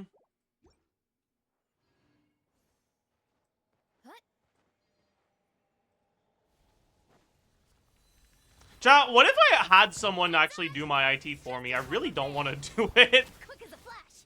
Wrath from the skies. Full throttle. Hero incoming. Yeah. Yeah, what if I have Skirkinara do it? True.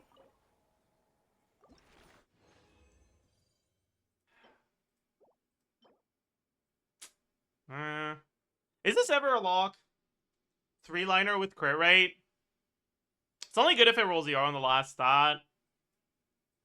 Am I ever going to care about Hydro main stat on Instructor? Not really. I don't think it's a lock. If I needed some better... Like, if I didn't have a lot of Instructor, that would be a lock. But... I'm pretty sure I already have... something that has crit rate and ER. Yeah, I already have something that's crit rate and ER, and it's a lot of ER too, so... Not much of a reason to.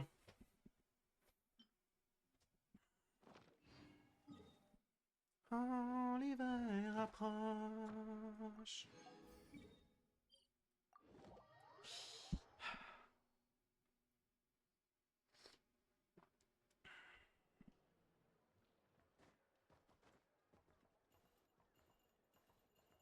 It would allow me to do a silly stream titled Zajef refused to do that himself. You know what, Saluna? If you actually want to do my IT, you are more than welcome to. I will not stop you. Add Astra. Thank you for complete. Add Astra. I'll do my own IT on the other account. Cause it's a fucking Google account, and I don't know if I can lend it to people without telling them the fucking Google information. Like my Google password and shit. So yeah.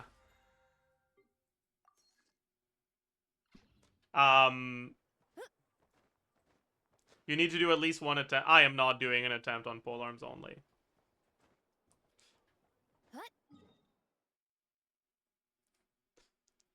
That is not a fair trade.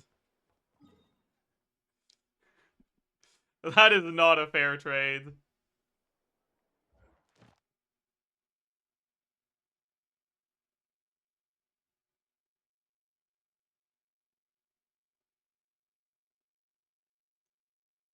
No, honestly, it's just... How many days are left until the patch? There's a week left. Is there any other video I need to get recorded? I'm gonna have to record the banner review, right? That's one. I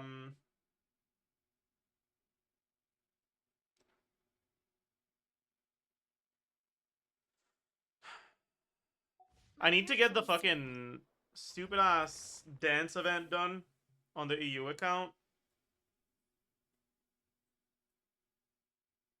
No matter how. Should I actually go do that now, because we're getting closer and closer to the daily reset.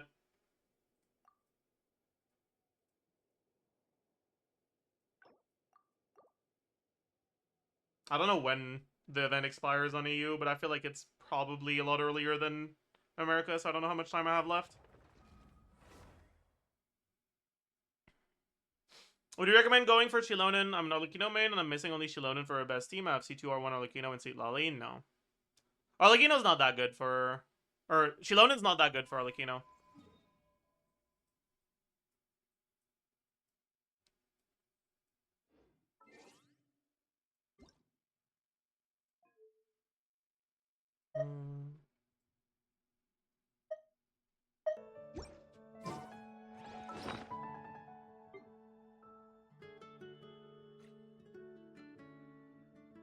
Especially high con Arlecchino that front loads her damage more.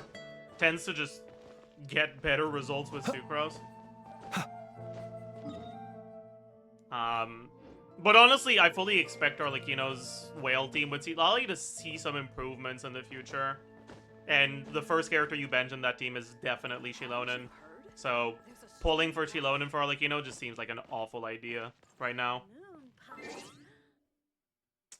Alright.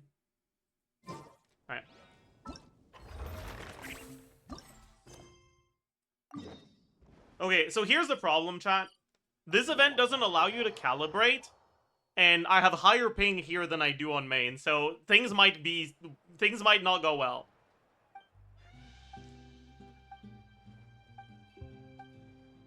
Let's hope it's not too bad.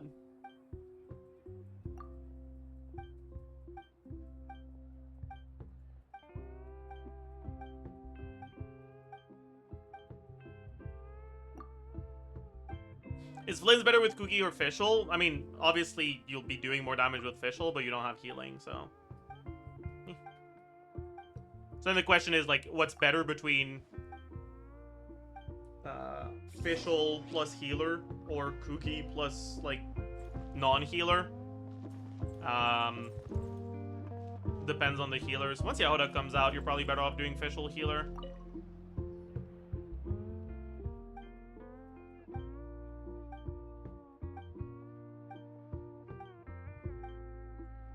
Why does this garbage also require co-op? I can't be bothered to go through 284 loading screens for 4,000 primos.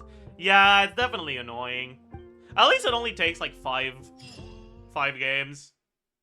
Right? Can I skip the tutorial?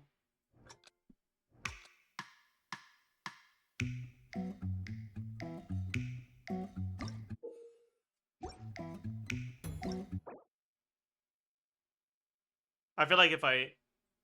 Fuck it, we'll try. Challenge complete. Okay, huge.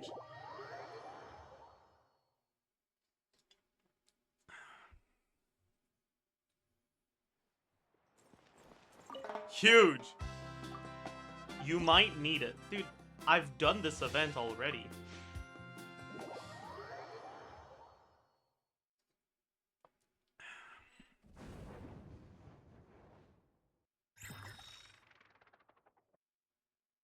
That's why I said it? Huh? Also, huge. This track is good. I don't want to have to pay attention, though. I want to look at chat instead, but I shouldn't. Because it might take one more game if I don't pay attention.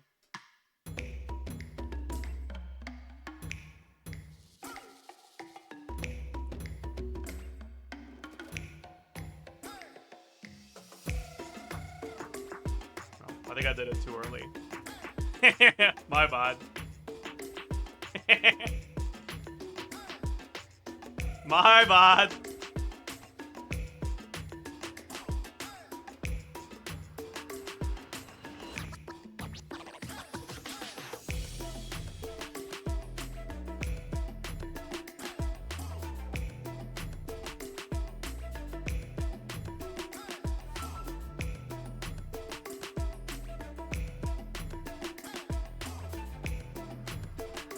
Don't be shy, show us the score. I'm 50 points behind.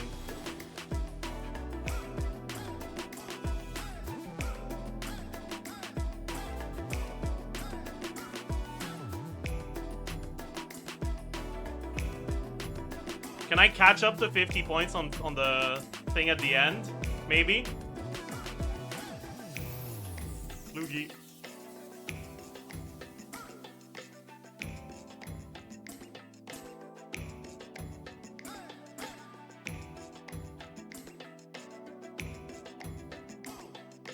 We don't see the points? Yeah, I know.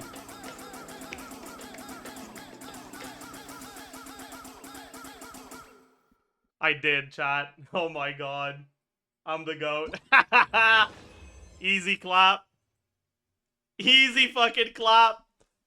Get fucked, loser.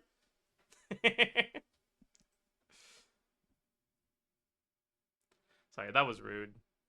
That was unnecessarily rude.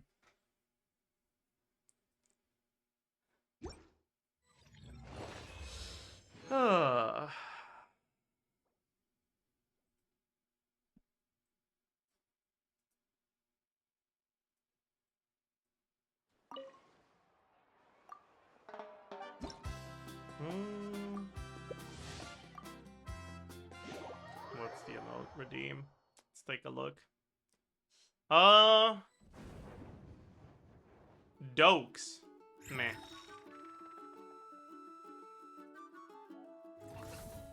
Meh.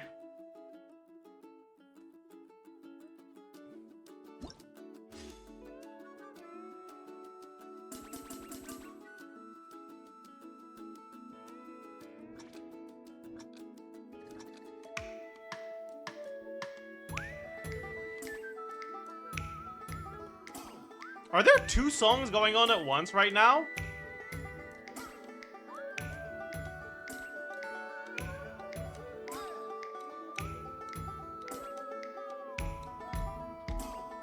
That's really dumb.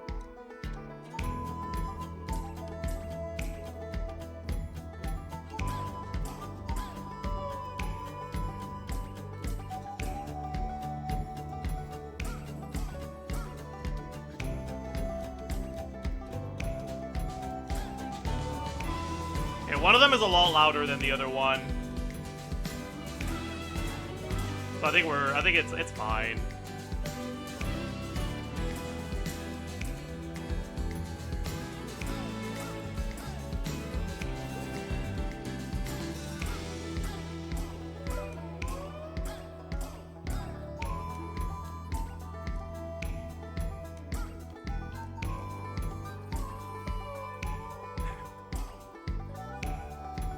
I was listening to music, so it was 3 for me. Why would you be listening to music while you're doing that?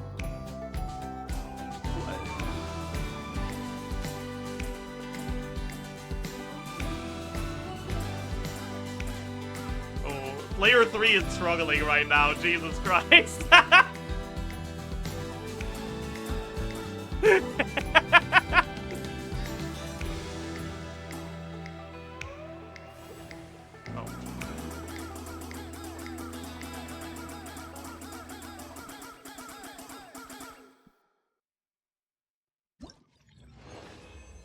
Player 3 was not having a good time there, huh?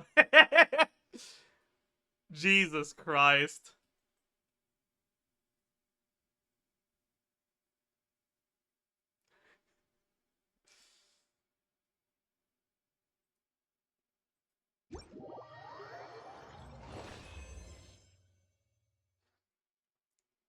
Child abuse? I'm sorry.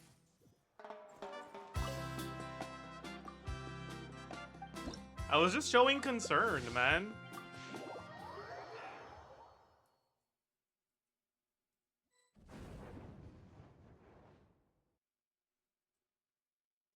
You don't sound sorry?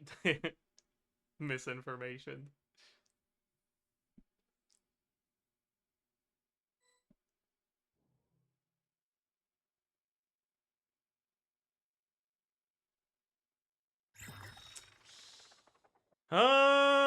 Yeah. 1 minute 54 and it's a boring track. Dies of cringe.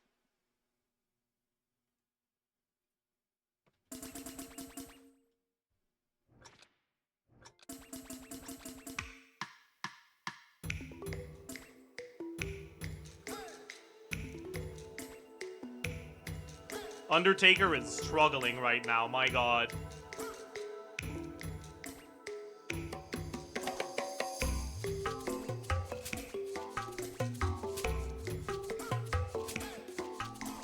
$250.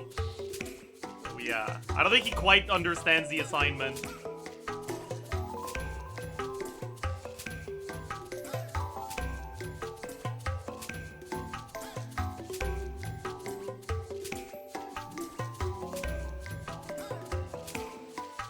Okay, I think Undertaker gets it now.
I got fucking destroyed. I hate how it doesn't actually register your fucking inputs for mashing, man. Didn't spam fast enough. I spammed too fast. That's the problem.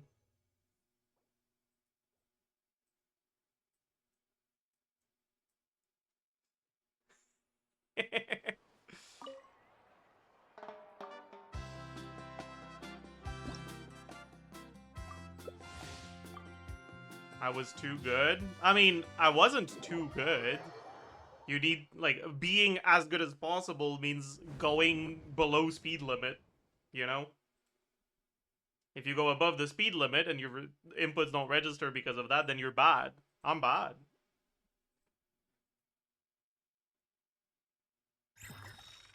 Get a magnetic keyboard. I don't think it's a magnetic keyboard issue. Like, I don't think it's a keyboard issue. I think the game just doesn't allow you to mash. Maybe it is an N key rollover issue again, though. But I don't think so.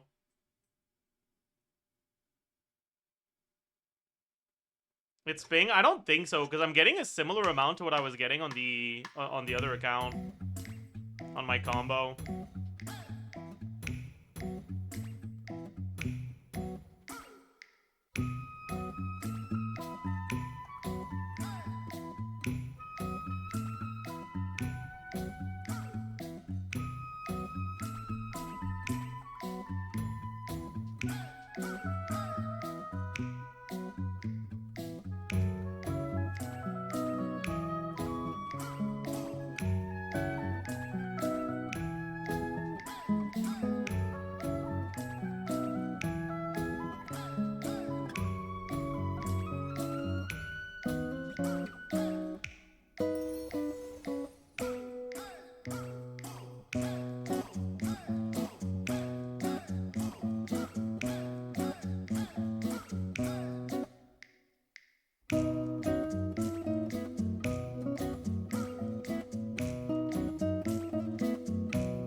I heckin' love this event. You know, I don't even dislike the event that much. It's just annoying that I have to do it twice.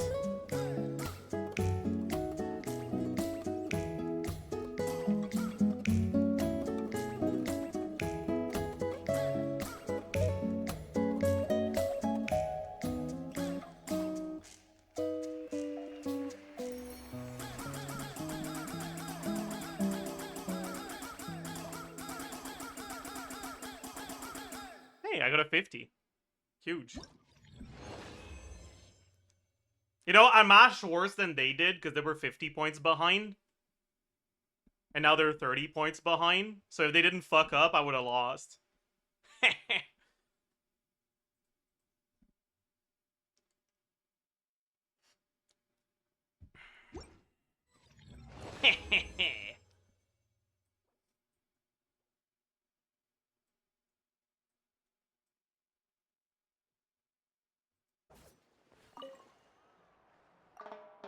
Alright, last one, right?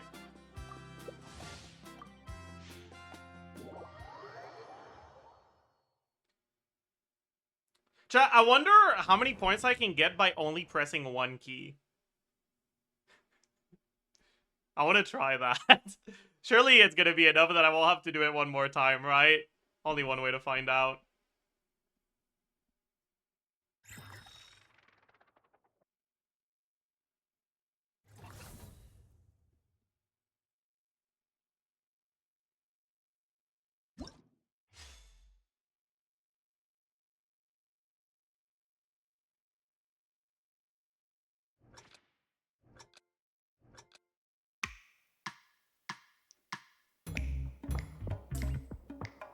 I will only press D.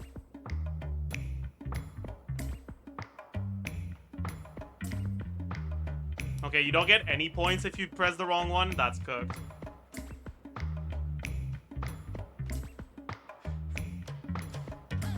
Oh, we got 100. Huge.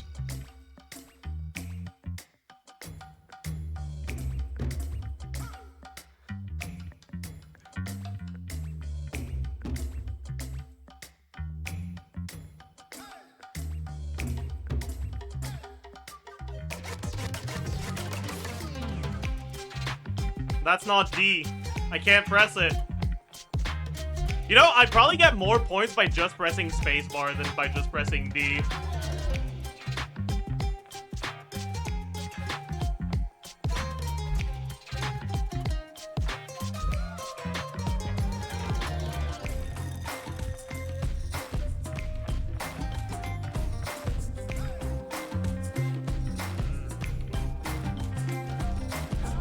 I'm gonna have to do it one more time, won't I? Yeah.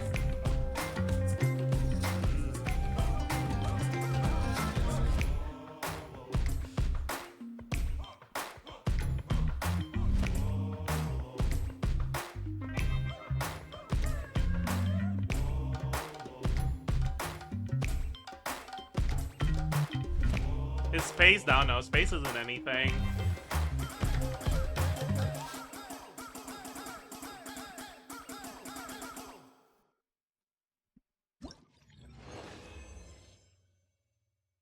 We got 1,000.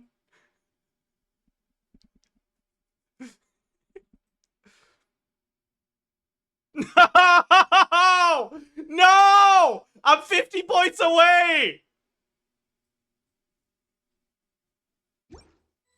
No shot. Fuck!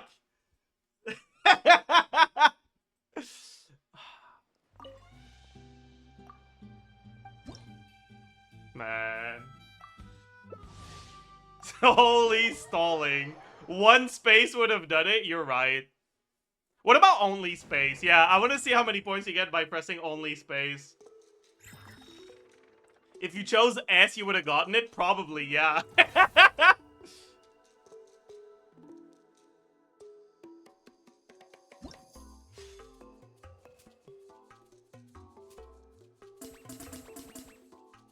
Okay, only spacebar from now.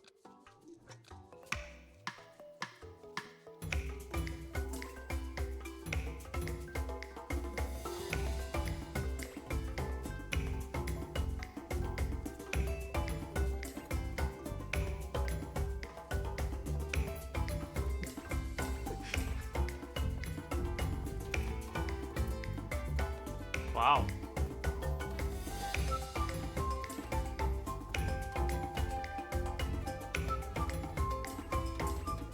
That's crazy, man.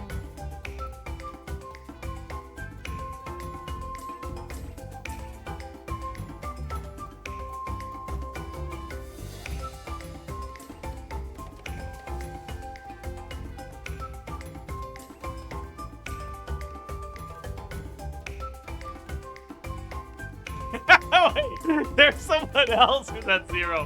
What the fuck? Erwin in chat?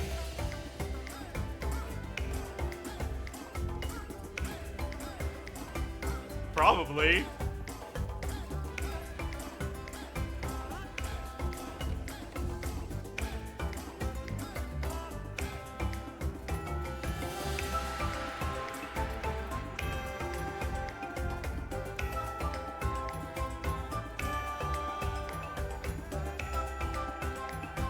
There's already more points than we were pressing D. Yeah, but I can't mash, and I know you can get some of the points at the end. It's not just about how many points you got, it's also about mashing. So this might not be more.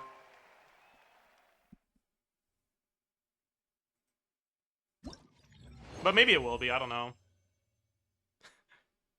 What? What do you mean successfully hit all beats?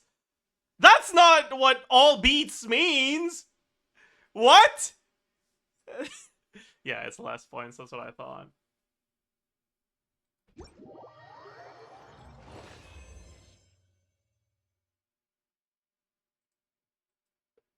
Fuck, man. I mean, I guess he's the GOAT. What the hell, Erwin? Holy.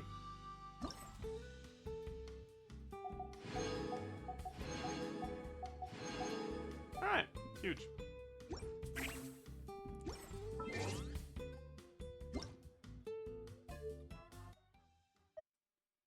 Well, that was cool.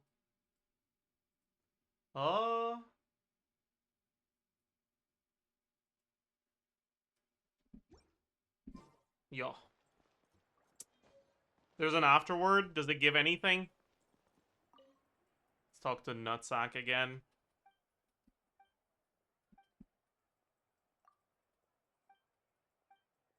Mora? I'll do it then. Whatever.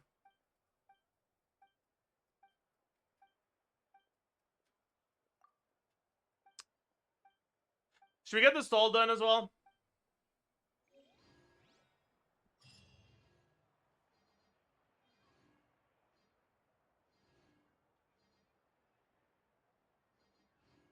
$10,000 Mora.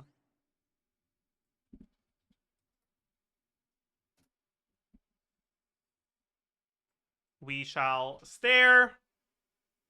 Pound. And we will not zilch here. Paled. Plead. Alright. That's acceptable.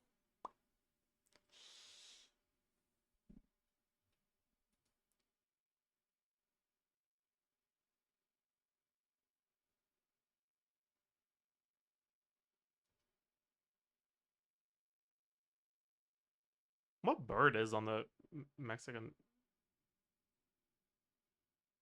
Is it an eagle? No, right? Maybe. I don't think so. Erupt. Sorry. EPs.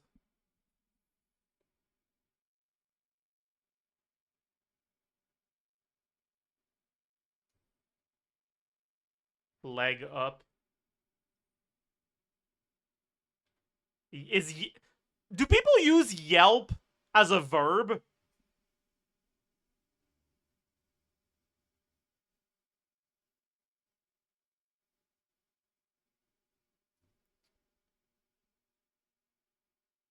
Pet. I guess it is an eagle, huh?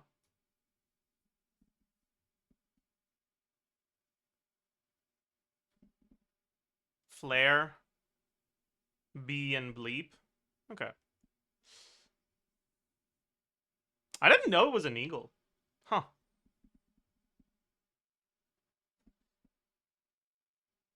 He yelped out loud. Yeah, but that's not the Yelp they're using here. They're using Yelp as, like, the Yelp, like, application.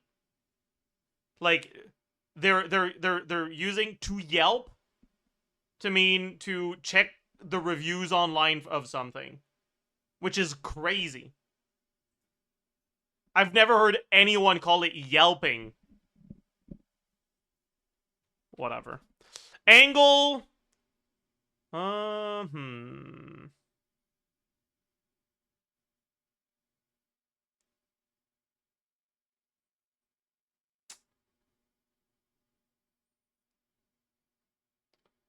Kind of struggling with this one, actually. I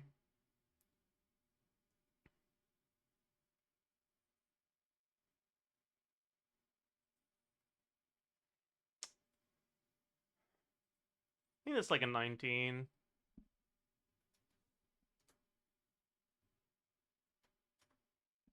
It was a 16. Close enough.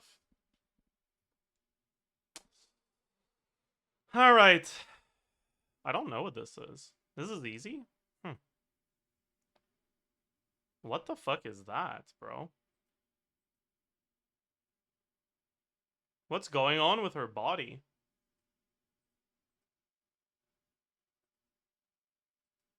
Is that Samurai Champloo? Muraichampl.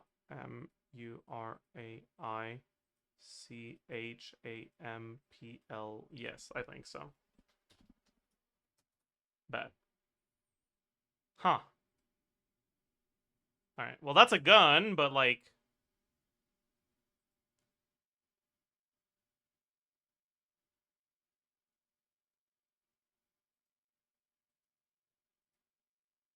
Is that Trigun? That's Trigun. That's gotta be Trigun. But is it Stampede or not? Oh no. Oh no.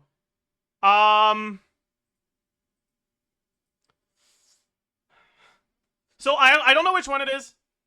I think Stampede is the remake, and this looks old as fuck. So I don't think it's Stampede. Yeah, okay, bad. That looks like an isekai, but I don't know what it is. Okay, that is clearly an isekai, but I don't know what it is. I don't know. Oh boy.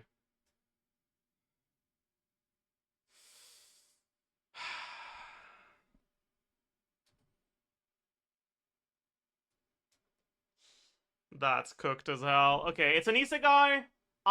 Then a 4-letter blank. No.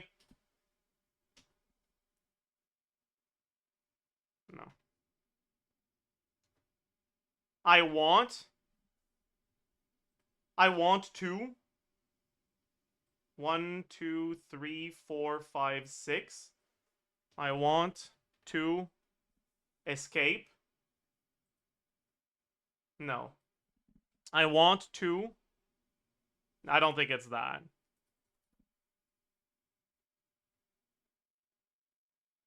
I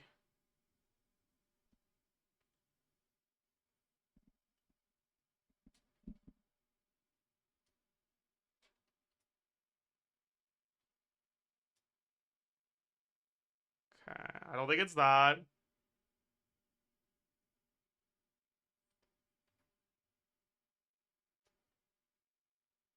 Okay. No. No. No. No. No. No. No. No. I left my... That looks like it. I left my A-rank party to help. Yeah, it's this. Huge. Easy fucking clap. Isekai equal no, as they say. Isekai equal no. We actually got all three, but like it wasn't real. The only one of these I actually got was Trigun. I wouldn't have gotten either of these two without the name clue. Anyways, fuck, what's his name again? It's like Nishi something, right? Nishimiya? Or some shit like that? No, that's the fucking deaf girl from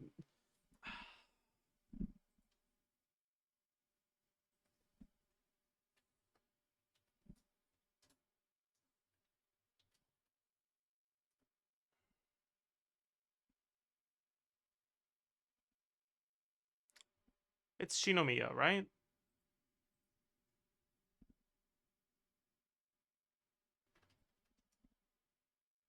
I think. I'm pretty sure it's Nishi something. But it's not Nishimiya, I think. Nishiya? No.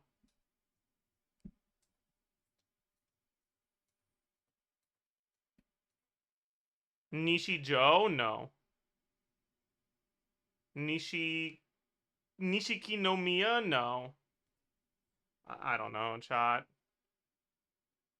Nishimura? No. Nishina? Nishinoya?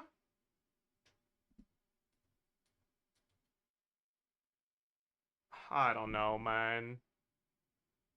I'll take a fucking guess. I don't know. I think it's... Nishinoya sounds right.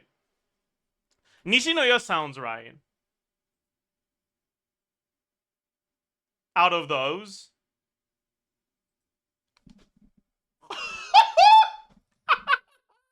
No fucking shot. Okay, I'm actually fucking proud of that one.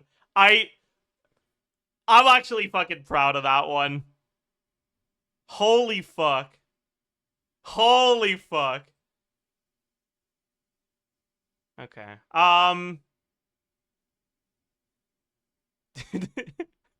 What the fuck is this from? Alright, well, she's got the eyes. I don't know what her name is.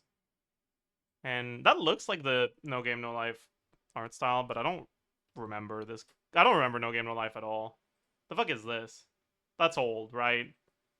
I don't know. Yeah, okay. Yeah. Alright. It is what it is. Don't know. Don't know. I don't know any of these. Bro, what is this?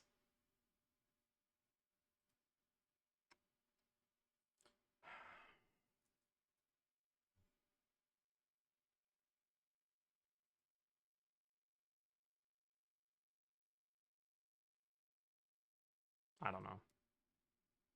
Oh. Yeah, no, okay. I wouldn't have gotten any of these. That's fine. Alright. Is it a Baki day? It's not. It's never Baki. Alright, chat. Helpers. Can you summarize for a returning player the major shifts in damage slash teams since pre-Maoika? And how a returning player could tackle these changes on an account? They've released carries that do more and more personal damage and that synergize better with buffs. And they kind of stopped releasing supports that only provide personal damage, like Emilie. So the value of off-fielders that have personal damage, unless they also provide a major buff, has gone down a lot.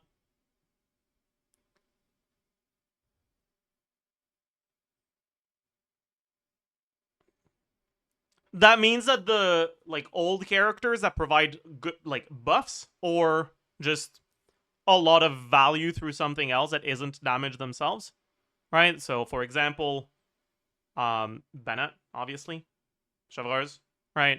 These characters are still very good, but characters that are balanced around their personal damage, so like Yelan, for example, are a lot worse now. Yelan and Singto got a bit of a resurgence with Llama's release because Llama favors Hydro application by making Hyperloom teams a lot better. But overall, the best thing you can do if you are coming back to the game after a long break is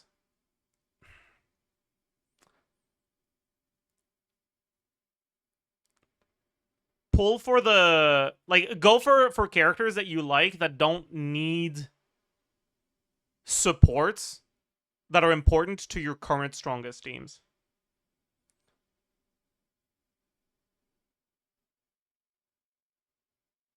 And go for the supports that are good with them. Anyways, chat. Any other any ideas? So it's not manga. Older than Baki, better than Baki. Let's just get ReZero guess out of the way. Okay, drama suspense between 7.3 and 8.2. Older, not fantasy. Drama suspense, not fantasy. Not psychological either is interesting.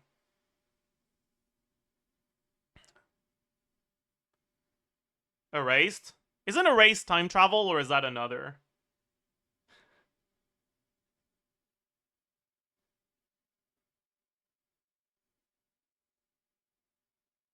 Higurashi? I think Higurashi would also be considered time travel, right? But it's also very clearly gore.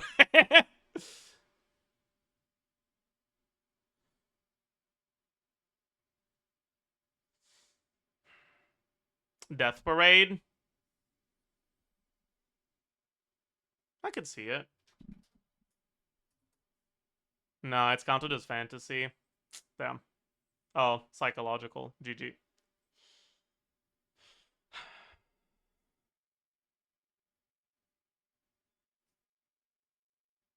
Dusk Maiden of Amnesia. What the fuck is that? Very wrong. It's in the high 7s or low 8s, though, which is useful information. And it's before 2012. It's not manga, light novel, or original based. Probably visual novel then. Fate? Is there any Fate that's not fantasy, but that's drama and suspense? I don't think so, right? But man, it's also not fucking psychological. It's like, what the fuck is left, man? Like, how do you do suspense without psychological?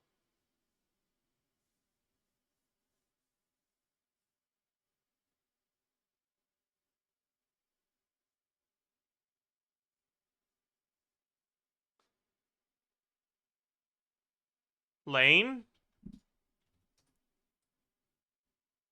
No. That has psychological.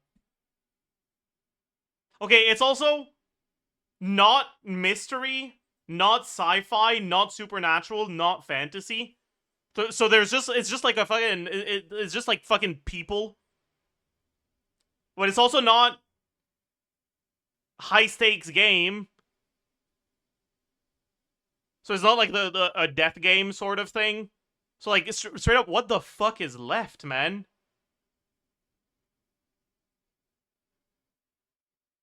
Monster? No. Monster would definitely be psychological. Monogatari?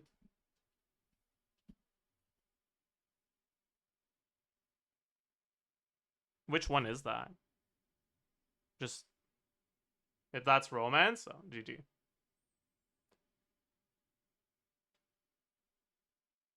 Oh, this one? No. It is from 2009. Higurashi. There is no way it's Higurashi when it's not gore, time travel, psychological, suspense, horror. Like, no. Angel Beats? With drama, suspense? No way. Dude, straight up, I feel like nothing fits. It's also not adult cast, which makes me feel like it couldn't be a mafia, like, beat. Like, mafia type thing. So, like, what the fuck is left, man?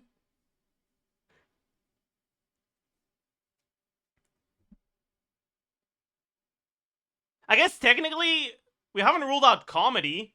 Maybe it's a drama comedy suspense. Charlotte, wouldn't that be supernatural?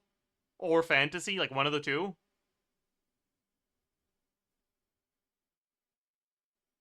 Yeah, it's not adult cast, it's not school. Phantom? Which one is that? Batum? Does Batum count as an isekai?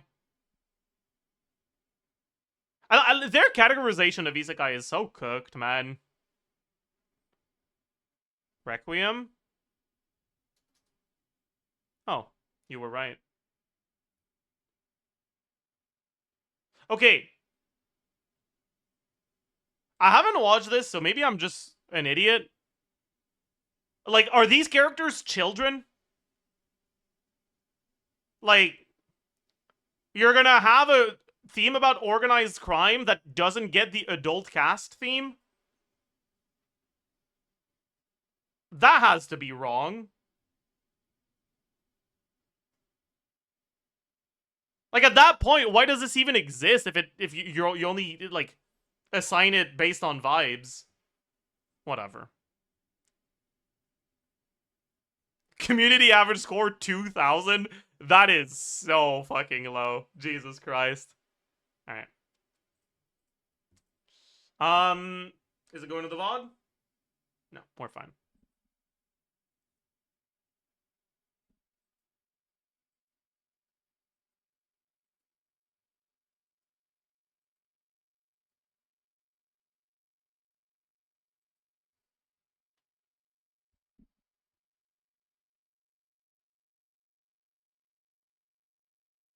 I don't think I know this.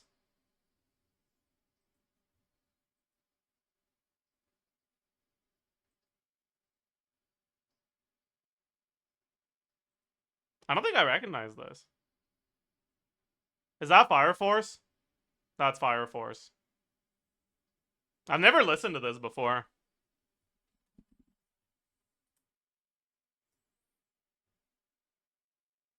I'm really surprised that we didn't get the like nudity warning for Fire Force. I feel like, yeah. Oh well.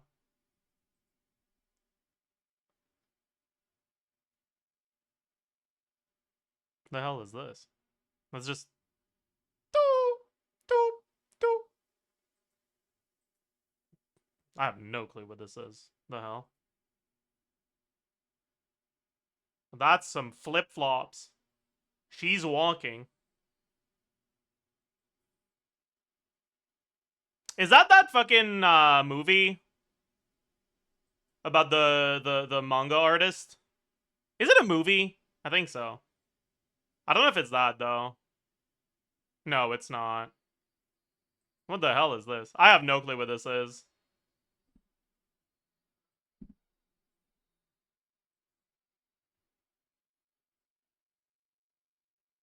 Yeah, I don't know what this is at all.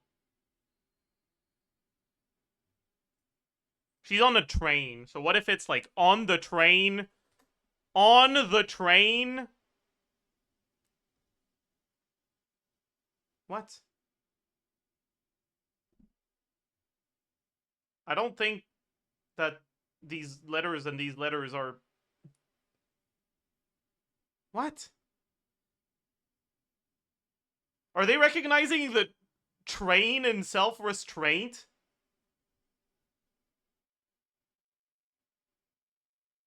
The on from Chronicles? And then the? I think so. Wonder Egg priority. Huh. Well, that's crazy. You know, they should tell you the score of these shows on my anime list when it tells you what it is.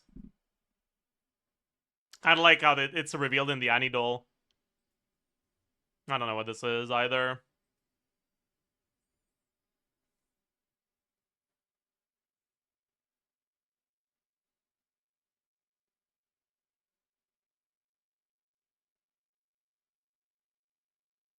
Okay, let me try to guess the vibes. What genre this is.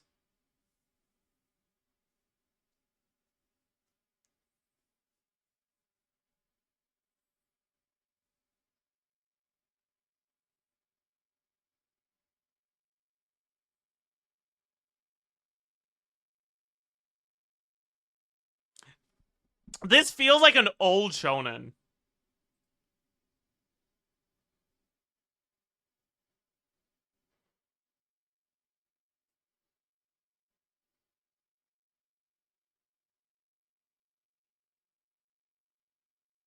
I don't recognize this.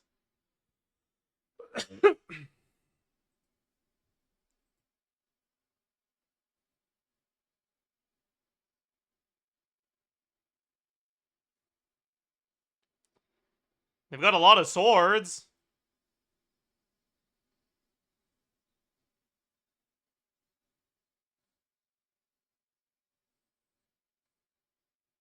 Don't know what this is. Sword. Sword of the Stranger. Sword of the Demon Hunter.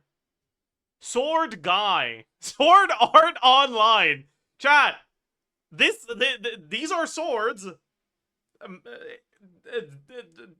Manga and anime is a form of art, and it is online. So this is an apt descriptor of this opening, I think.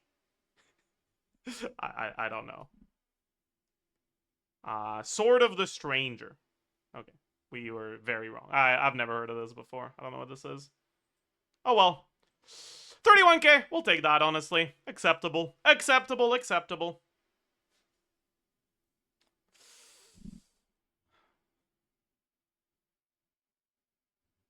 Alright.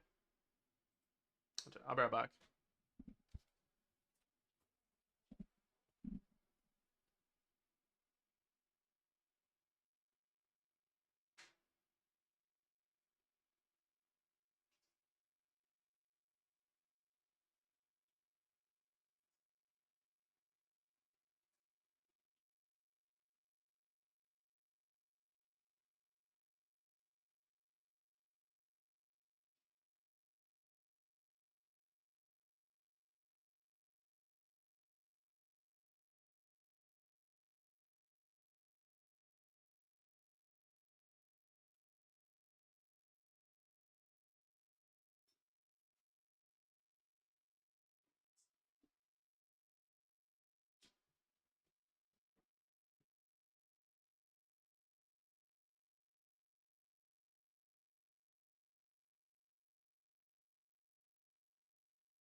I'm back. Hello. Don't call me the fucking 6'7" guy, please. Check DMs. Okay.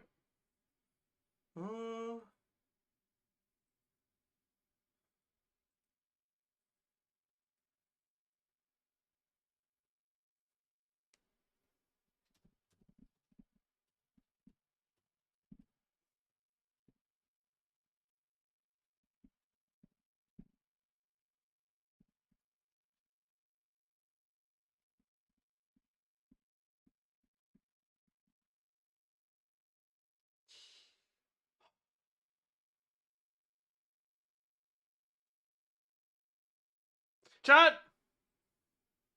I'm actually kind of curious about this. How often do you guys get like spam notifications or spam like message requests on Discord?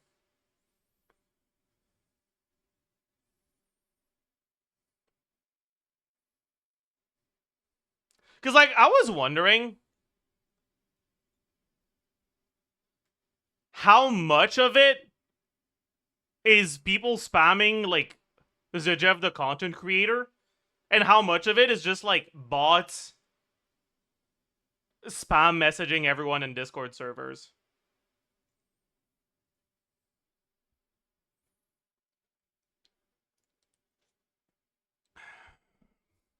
It also probably depends on how many servers you're in, right? Like if you're not in a lot of servers, you won't get as many bot DMs.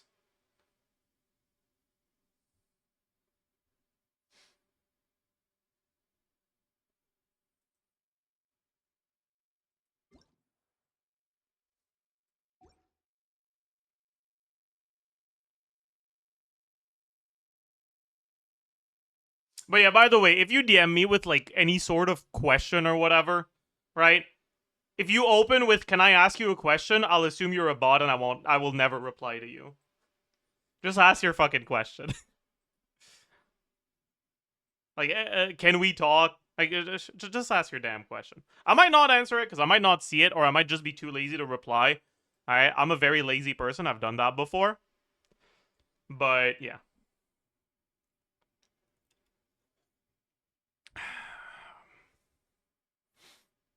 Hmm.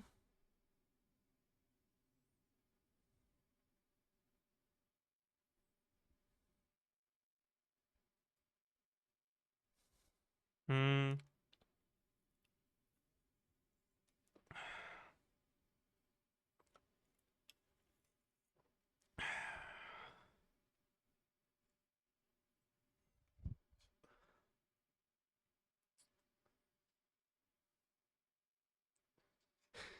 Could I borrow Lud to find Aranara on my account?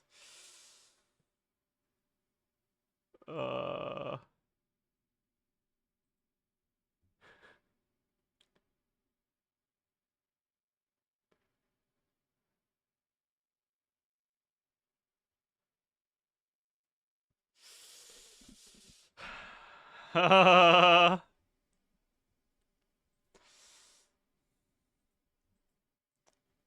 What if I don't want to?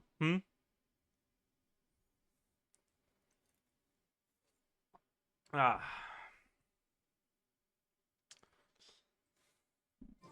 Yeah. John, honestly, I don't know if there's anything else I want to do today. Also, oh, we're almost 50. Any cope calc with current Columbina kit if we assume that amount of buffs plus Farina level of damage? But again, Farina level of damage is way too fucking vague. Like, what the fuck is Farina level of damage? Because Farina's damage can change between like 10k and 40k depending on your fucking team. So like, how much are we assuming here? And like, how reliant is that damage on team-wide buffs versus just single-target buffs? How well does she go with team-wide buffs? First Columbina calcs. I don't like calcs like that. Like, I'll do them on stream for fun here and there, but like, posting stuff like that I think is like, ugh.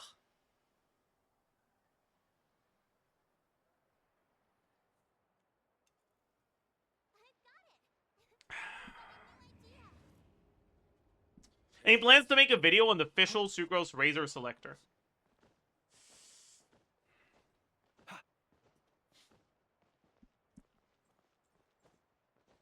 We could, honestly.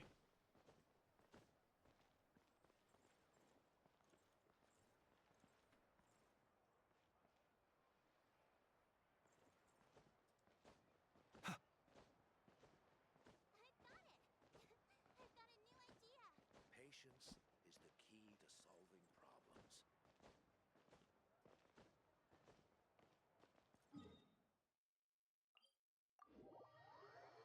You know what? Fuck it. Let's record that now. Everyone say hi to YouTube. You look worried. Relax. It takes more than a little rainfall to extinguish my lamp.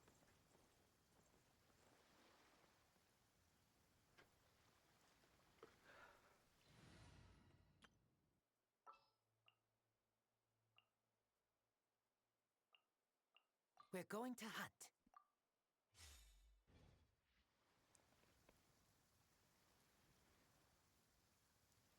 Hello, beautiful people, and welcome. Hi. Wait, let me move my camera real quick. Hi. To a video about the 4-star selector that's coming next patch. So, with all the witch buffs, we're getting... Or, sorry, with Durin's release, we're getting buffs to 7 Hex and Circle related characters, 4 of which are 5 stars, and 3 of which are 4 stars. And to accompany these buffs, we are getting a selector of one of the 3 4-star characters between Fischl, Razor, and Sucrose. And I wanted to make just a quick video talking about the upsides of going for all of them.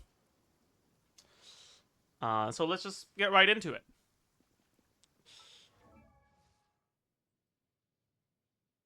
First off, let's just talk about Sucrose. Sucrose is very good. Out of those 3 characters, I think it's very fair to say that Sucrose is clearly the best one of the 3. But honestly, I don't think many people should select her. The reason for that is because Sucrose's constellations don't really do anything. Sucrose's C1 giving her 1 more skill charge isn't completely useless, but in the teams where you play her nowadays, you generally don't do rotations that are longer than... that are shorter than 15 seconds. And so you'll generally be able to get a skill every rotation, even without the C1. But because the C1 doesn't change your skill cooldown, it probably won't be enough to get 2 skills every rotation. And the main reason why you would want to get a second skill is for the extra energy it generates, but if you're building for, or with the assumption that you don't get the energy from the C1, the extra energy won't help when it happens. And if you're building with the assumption that you do get the energy from the C1, in the rotations where you don't have the extra skill, you'll be a little bit short on energy, and it's going to feel awful. Sucrose's C1 is a quality of life constellation that sometimes helps a little bit to front load energy generation for your first rotation in Sage and Onslaught and stuff like that. But honestly, it is really not that big of a deal. Sucrose's C1 used to be a bit better back when the overall team DPS of good teams was lower, and Sucrose Taser was a competitive team, because it's a lot more impactful in teams where you on-field her all the time, because you actually get to take full advantage of the extra charge.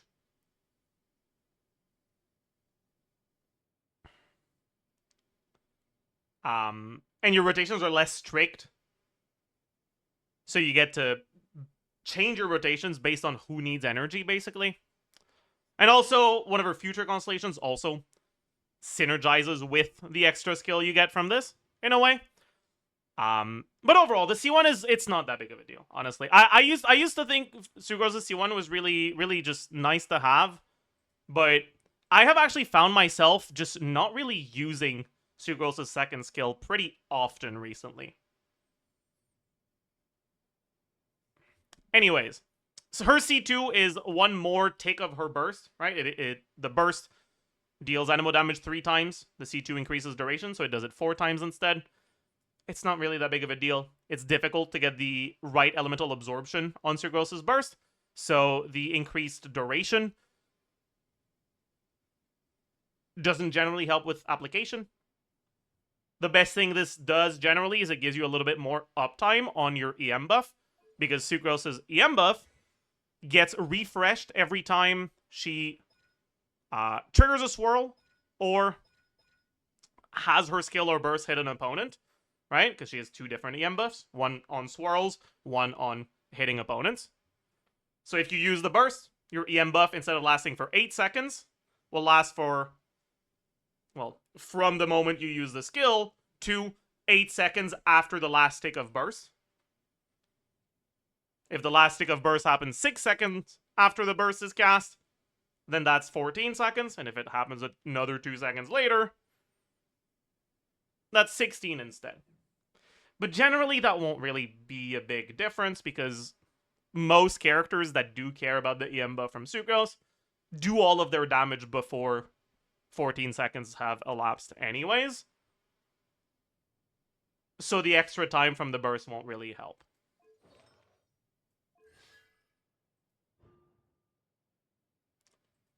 C3 and 5 are talent levels, and none of her value is really from the talents directly. It just increases the damage, but she's not even building for talent damage, so it's pretty bad. C4 gives her cooldown refund on her skill when she uses normal attacks.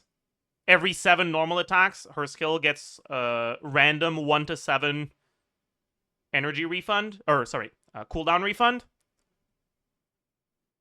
If you are currently at 0 stacks of your skill, but your cooldown is almost back for your second stack, right? So if her skill cooldown is 15 seconds, if you use 2 skills, and then 14 seconds later you proc this, when there's 1 second of cooldown left to your stack, even if you roll a 7, it won't actually give you the skill, and then the leftover 6 would go to the next one. You just get your skill back, and the overflow cooldown refund just disappears.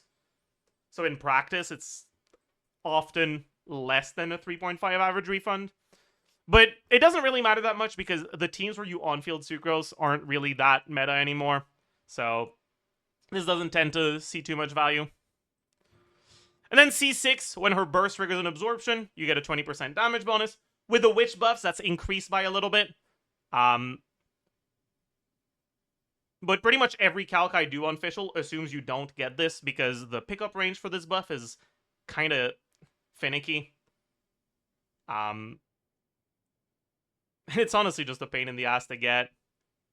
It tends to be very unreliable, so it's not that big of a deal. So, pretty much all of Sucrose's constellations kind of suck. All of the value you get from Sucrose is coming from these 2 passives and the fact that she's an Animo Catalyst. And I guess a little bit from the damage percent you get from the witch buffs as well. But once you have her at C0, you basically have the full package. So you don't really need anything else. For old players, they're likely to already have her. But even for new players, if you don't have Sucrose yet, getting her is nice, right? The fact that you have a selector that allows you to reliably get her without needing to go out of your way to get her on a banner you don't like, or get lucky on the standard banner, is nice. But if you're a very patient person, you'll get a Sucrose eventually, and once you do, it'll turn this selector retroactively into getting a Sucrose constellation, which is really bad. So, pretty much the only people who should select Sucrose are people who don't have her, and want to make a strong team that uses Sucrose now. If you wouldn't be using Sucrose yet, honestly, it's very possible you'll end up getting a Sucrose eventually anyways. So there's no need to get her. But if you're a little worried, at the end of the day, right, getting 4 stars, especially off-banner 4 stars, is very RNG. And being able to remove that random element, being able to guarantee that you get her, can be nice. But as we're going to see, there's other things that are pretty nice here. So let's talk about the other 2 characters, starting with Razor. Right now, Razor's complete dogshit, but Razor is receiving some pretty big buffs with the witches, and is going to become a fairly decent carry. The biggest problem with Razor is going to be that a very large portion of the buffs Razor is getting are constellation buffs. Namely, Razor is going to get an additional 70% crit value on his C6. That's a lot of stats. What that means is that Razor before C6 will honestly be not all that good. On top of that, his best teams, by a pretty noticeable margin, all use Bennett with C6 to get him to do pyro damage instead of physical damage, because there's a lot of buffs that affect both pyro and electro damage, and Razor's damage profile is very split between his electro damage and his normal attack damage. So transforming his physical damage into pyro allows him to capitalize on dual element buffs that buff pyro and electro, but that don't buff electro and physical, like Chevreuse. If we had a character like Shenhe, who like thematically is like kind of attempting to be both a cryo buffer and a physical buffer, right? She's got physical and cryo shred in her kit.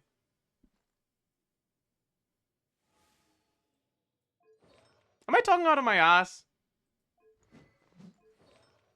She does have physical shred, right? Or am I an idiot? I'm confused now. Am I? I think she has physical shred, right? I'm not even sure anymore, man. Yeah, she does. Okay, yeah. But yeah, if we had a character like that, that gave you physical and electro shred, and that was like actually designed to work with something like Razor, then he'd be a lot less reliant on Bennett C6. But we don't. And so he is fairly reliant on Bennett C6, so he can take advantage of, for example, Chevreuse's buff. That is both dealing... That is both giving damage percent to Pyro and Electro if you have C6, but also attack in general, and shred to both Pyro and Electro, but not to physical.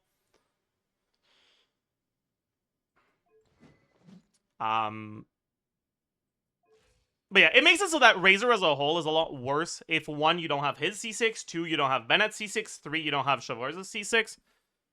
And because of that, as much as it's very funny that we have a 4-star 1.0 carry that is, like, actually going to be arguably meta with the witch buffs, he's also one of the least accessible to new players because it's reliant on having C6 on multiple 4-stars. And because of that, I think that selecting his constellation tends to be a bad idea. The sort of people who will be able to see good results on Razor are people who already have a lot of 4-star constellations, which is generally people who have been playing for a long time. And if you have been playing for a long time, it's very possible you already have a bunch of cons on Razor.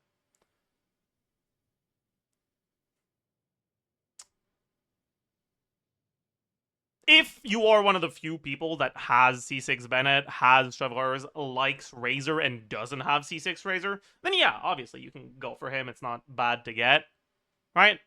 But I think it's going to be a very, very small subset of players. And most players are going to be better off going for Fischl.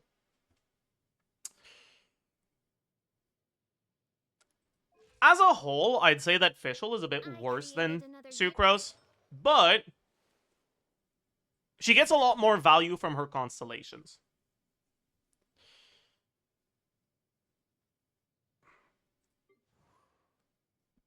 While Sucrose's constellations don't really do anything, multiple constellations on Fischl are actually relevant. Keep in mind, with the witch buffs, she's buffing attack and or EM, both to the active party member, but also to herself, which makes constellations that increase personal damage a bit more impactful as well. The C2 doesn't tend to matter too much. Okay, actually, first of all, the C1 has actually been relevant in this Stygian Onslaught because the extra coordinated attack from Oz that does physical damage here is actually really helpful at filling up the Hera bar that counts the amount of times you hit it. If you want to have Hera register the highest source of damage as physical so that it doesn't get an absorption, you can actually use Fischl with her C1 and get through that fairly quickly. But in terms of, like, actual damage, this is completely useless. Because it only happens when Oz isn't on the field. And if you are ever playing on-field Fischl and doing attacks on her, Oz should be out. Because Oz does a lot of damage. So this is pretty much only ever going to be useful for stuff like the current Hera stuff. C2. I used to like C2 a lot more, but I kind of like it a bit less now. C2 doesn't do a lot of damage, but the increase to the AoE of her skill can sometimes matter when hitting an enemy with your skill is necessary for you to get the right swirl set up, which was actually the case for a lot of Dendro teams with Fischl. Especially with Nahida, who has very strong Dendro application. So getting all of your possible Electro hits and overtaking Nahida's Dendro with Electro so you could swirl that is actually very important. And so the C2 mattered for those teams. But now that Nahida's kind of fallen off, now that Aggravate teams are not that good, and the ones that, like, remain don't even necessarily use Nahida anymore. Now that we also have more alternatives to VV Shredders in those Aggravate teams that don't necessarily need to have an Electro Aura, that aspect of the C2 doesn't really matter anymore. And just in terms of damage, it's not that good. And then you have the C3. Fischl is one of the few characters that does pretty much all of her damage from one ability. Technically, she does get additional damage instances that don't scale with skill talent level from her Ascension 4 passive, and if you get her C6, that as well. But the large majority of her damage is coming from just Oz's hits, and so skill talent levels are going to be pretty good. It's alright. C4, Burst deals a bit more damage, and it heals Fischl when it ends. This is fine. It's, like, whatever. A bit more survivability. I think it's mainly nice in teams that don't have a healer. But that do have a character that doesn't need healing. So, especially Chlorine teams, where she can heal herself, so you don't need to bring a healer. But if you don't bring a healer, you don't have anyone restoring HP if you take damage on your supports. So if you end up taking damage on Fischl, the C4 can be nice there. But it doesn't really do too much, honestly. C5 is burst sound levels, which is really bad, because when you refresh Oz with your burst, it still looks at your skill damage. outside of just the initial cast of transforming into Oz. And finally, C6, which is a big one. C6 is big for multiple reasons, right? It extends Oz uptime from 10 to 12 seconds. By default, if you use your skill and then refresh Oz when the uptime is over, at C0, that's 20 seconds of uptime with 25 seconds cooldown. At C6, that's 24 seconds of uptime. So it's pretty much full uptime when you include animations. That extra 2 seconds is nice. It's 2 extra hits from Oz. It's also more uptime on your Ascension 4 passive that triggers the electro hits whenever you trigger electro reactions on your on-fielders. But it also adds more... it also adds a coordinated hit of electro every time your active character does a normal attack. It works the same way as Yelan and Singto, where you just need to be doing an animation that's considered normal attack, but it registers even earlier than them. So stuff like Mavika Charge Attack, for example, on the first hit will trigger this. Honestly, the damage from the C6 isn't generally that big of a deal, but the extra elemental application often does increase the amount of reactions you trigger on Fischl, which can be pretty nice.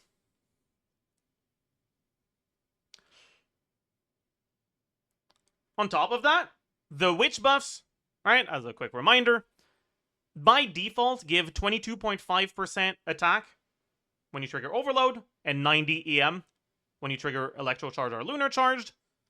As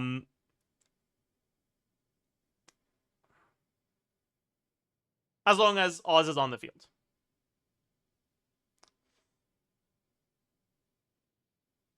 At C6, that's doubled, which means you get an extra 22.5% attack in Overload and or 90 EM in Lunar Charge or Electro Charge.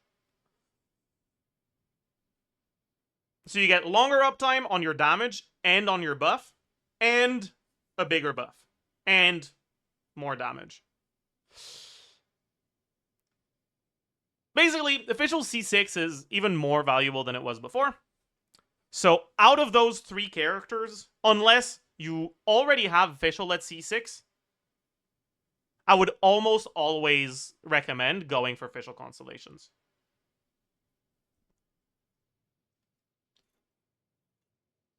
That being said, if you don't intend on playing Fischl, then getting cons on her won't do anything. If you don't have Sucrose yet, and you actually play a character that likes Sucrose, like Milani, like Flynn's, if you somehow manage to dodge Sucrose on the Flynn's banner, being able to get her there will be really nice. Yeah,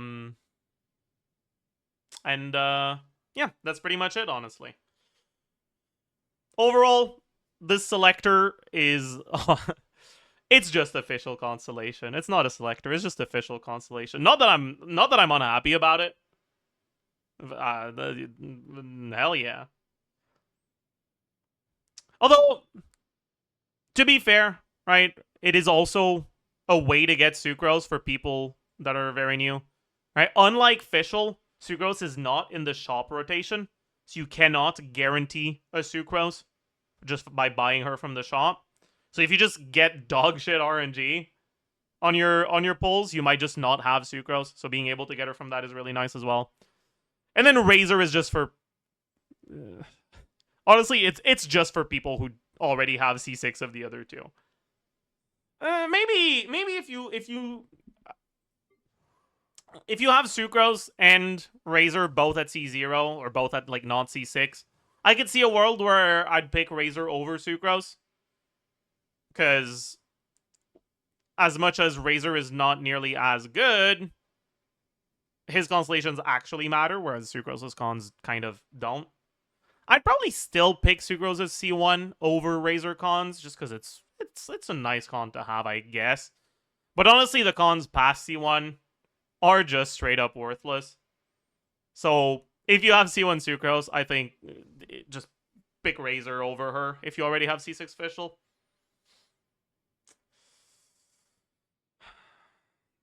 But yeah, that's gonna do it for this one. As usual, I hope you enjoyed. I hope you words are hard. I'm really excited for the witch buffs. I'm gonna be playing a lot more Razor. Honestly, the Razor buffs specifically are really nice because, I mean, I talked about it in the Razor video, but currently there's a pretty big part of Razor's kit you just don't use because it's just too dog shit. And the buffs are actually gonna make use of it. And I'm really excited about that. So I'm excited to play some more Razor. Obviously, I have him at C6 on my main account. This is the other account. We don't talk about this. He's not geared. He's not leveled. It is what it is. But yeah, as usual, I hope you enjoyed. I hope you learned a thing or two, and I will see you guys in the next one. Bye, YouTube. Okay. We have recorded. I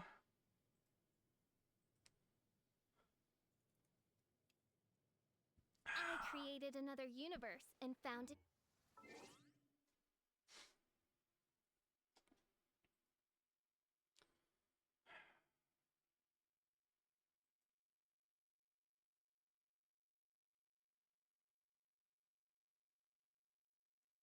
Hmm.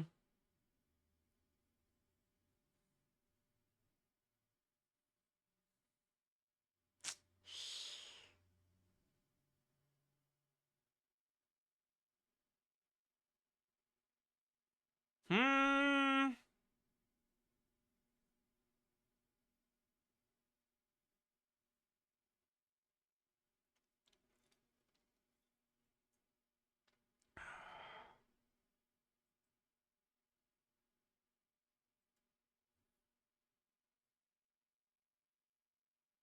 Thank you for the 500 bits as a first-time chat. My goodness. Editors? Yeah, I should tell the editors. You are right. Recorded 4-star witch selector video.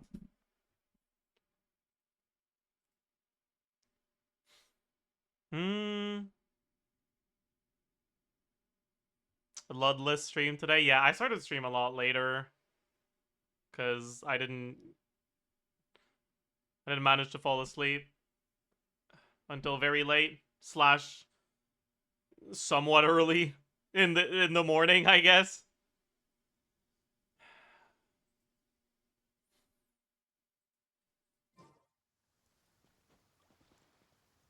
Because he was playing Slay the Spire. That may or may not be the case. I will neither confirm nor deny.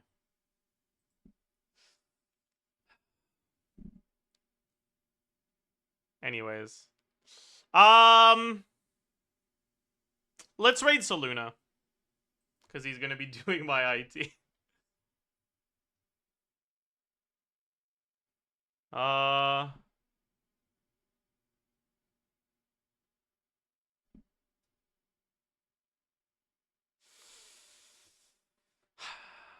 Everyone go say hi. Be nice.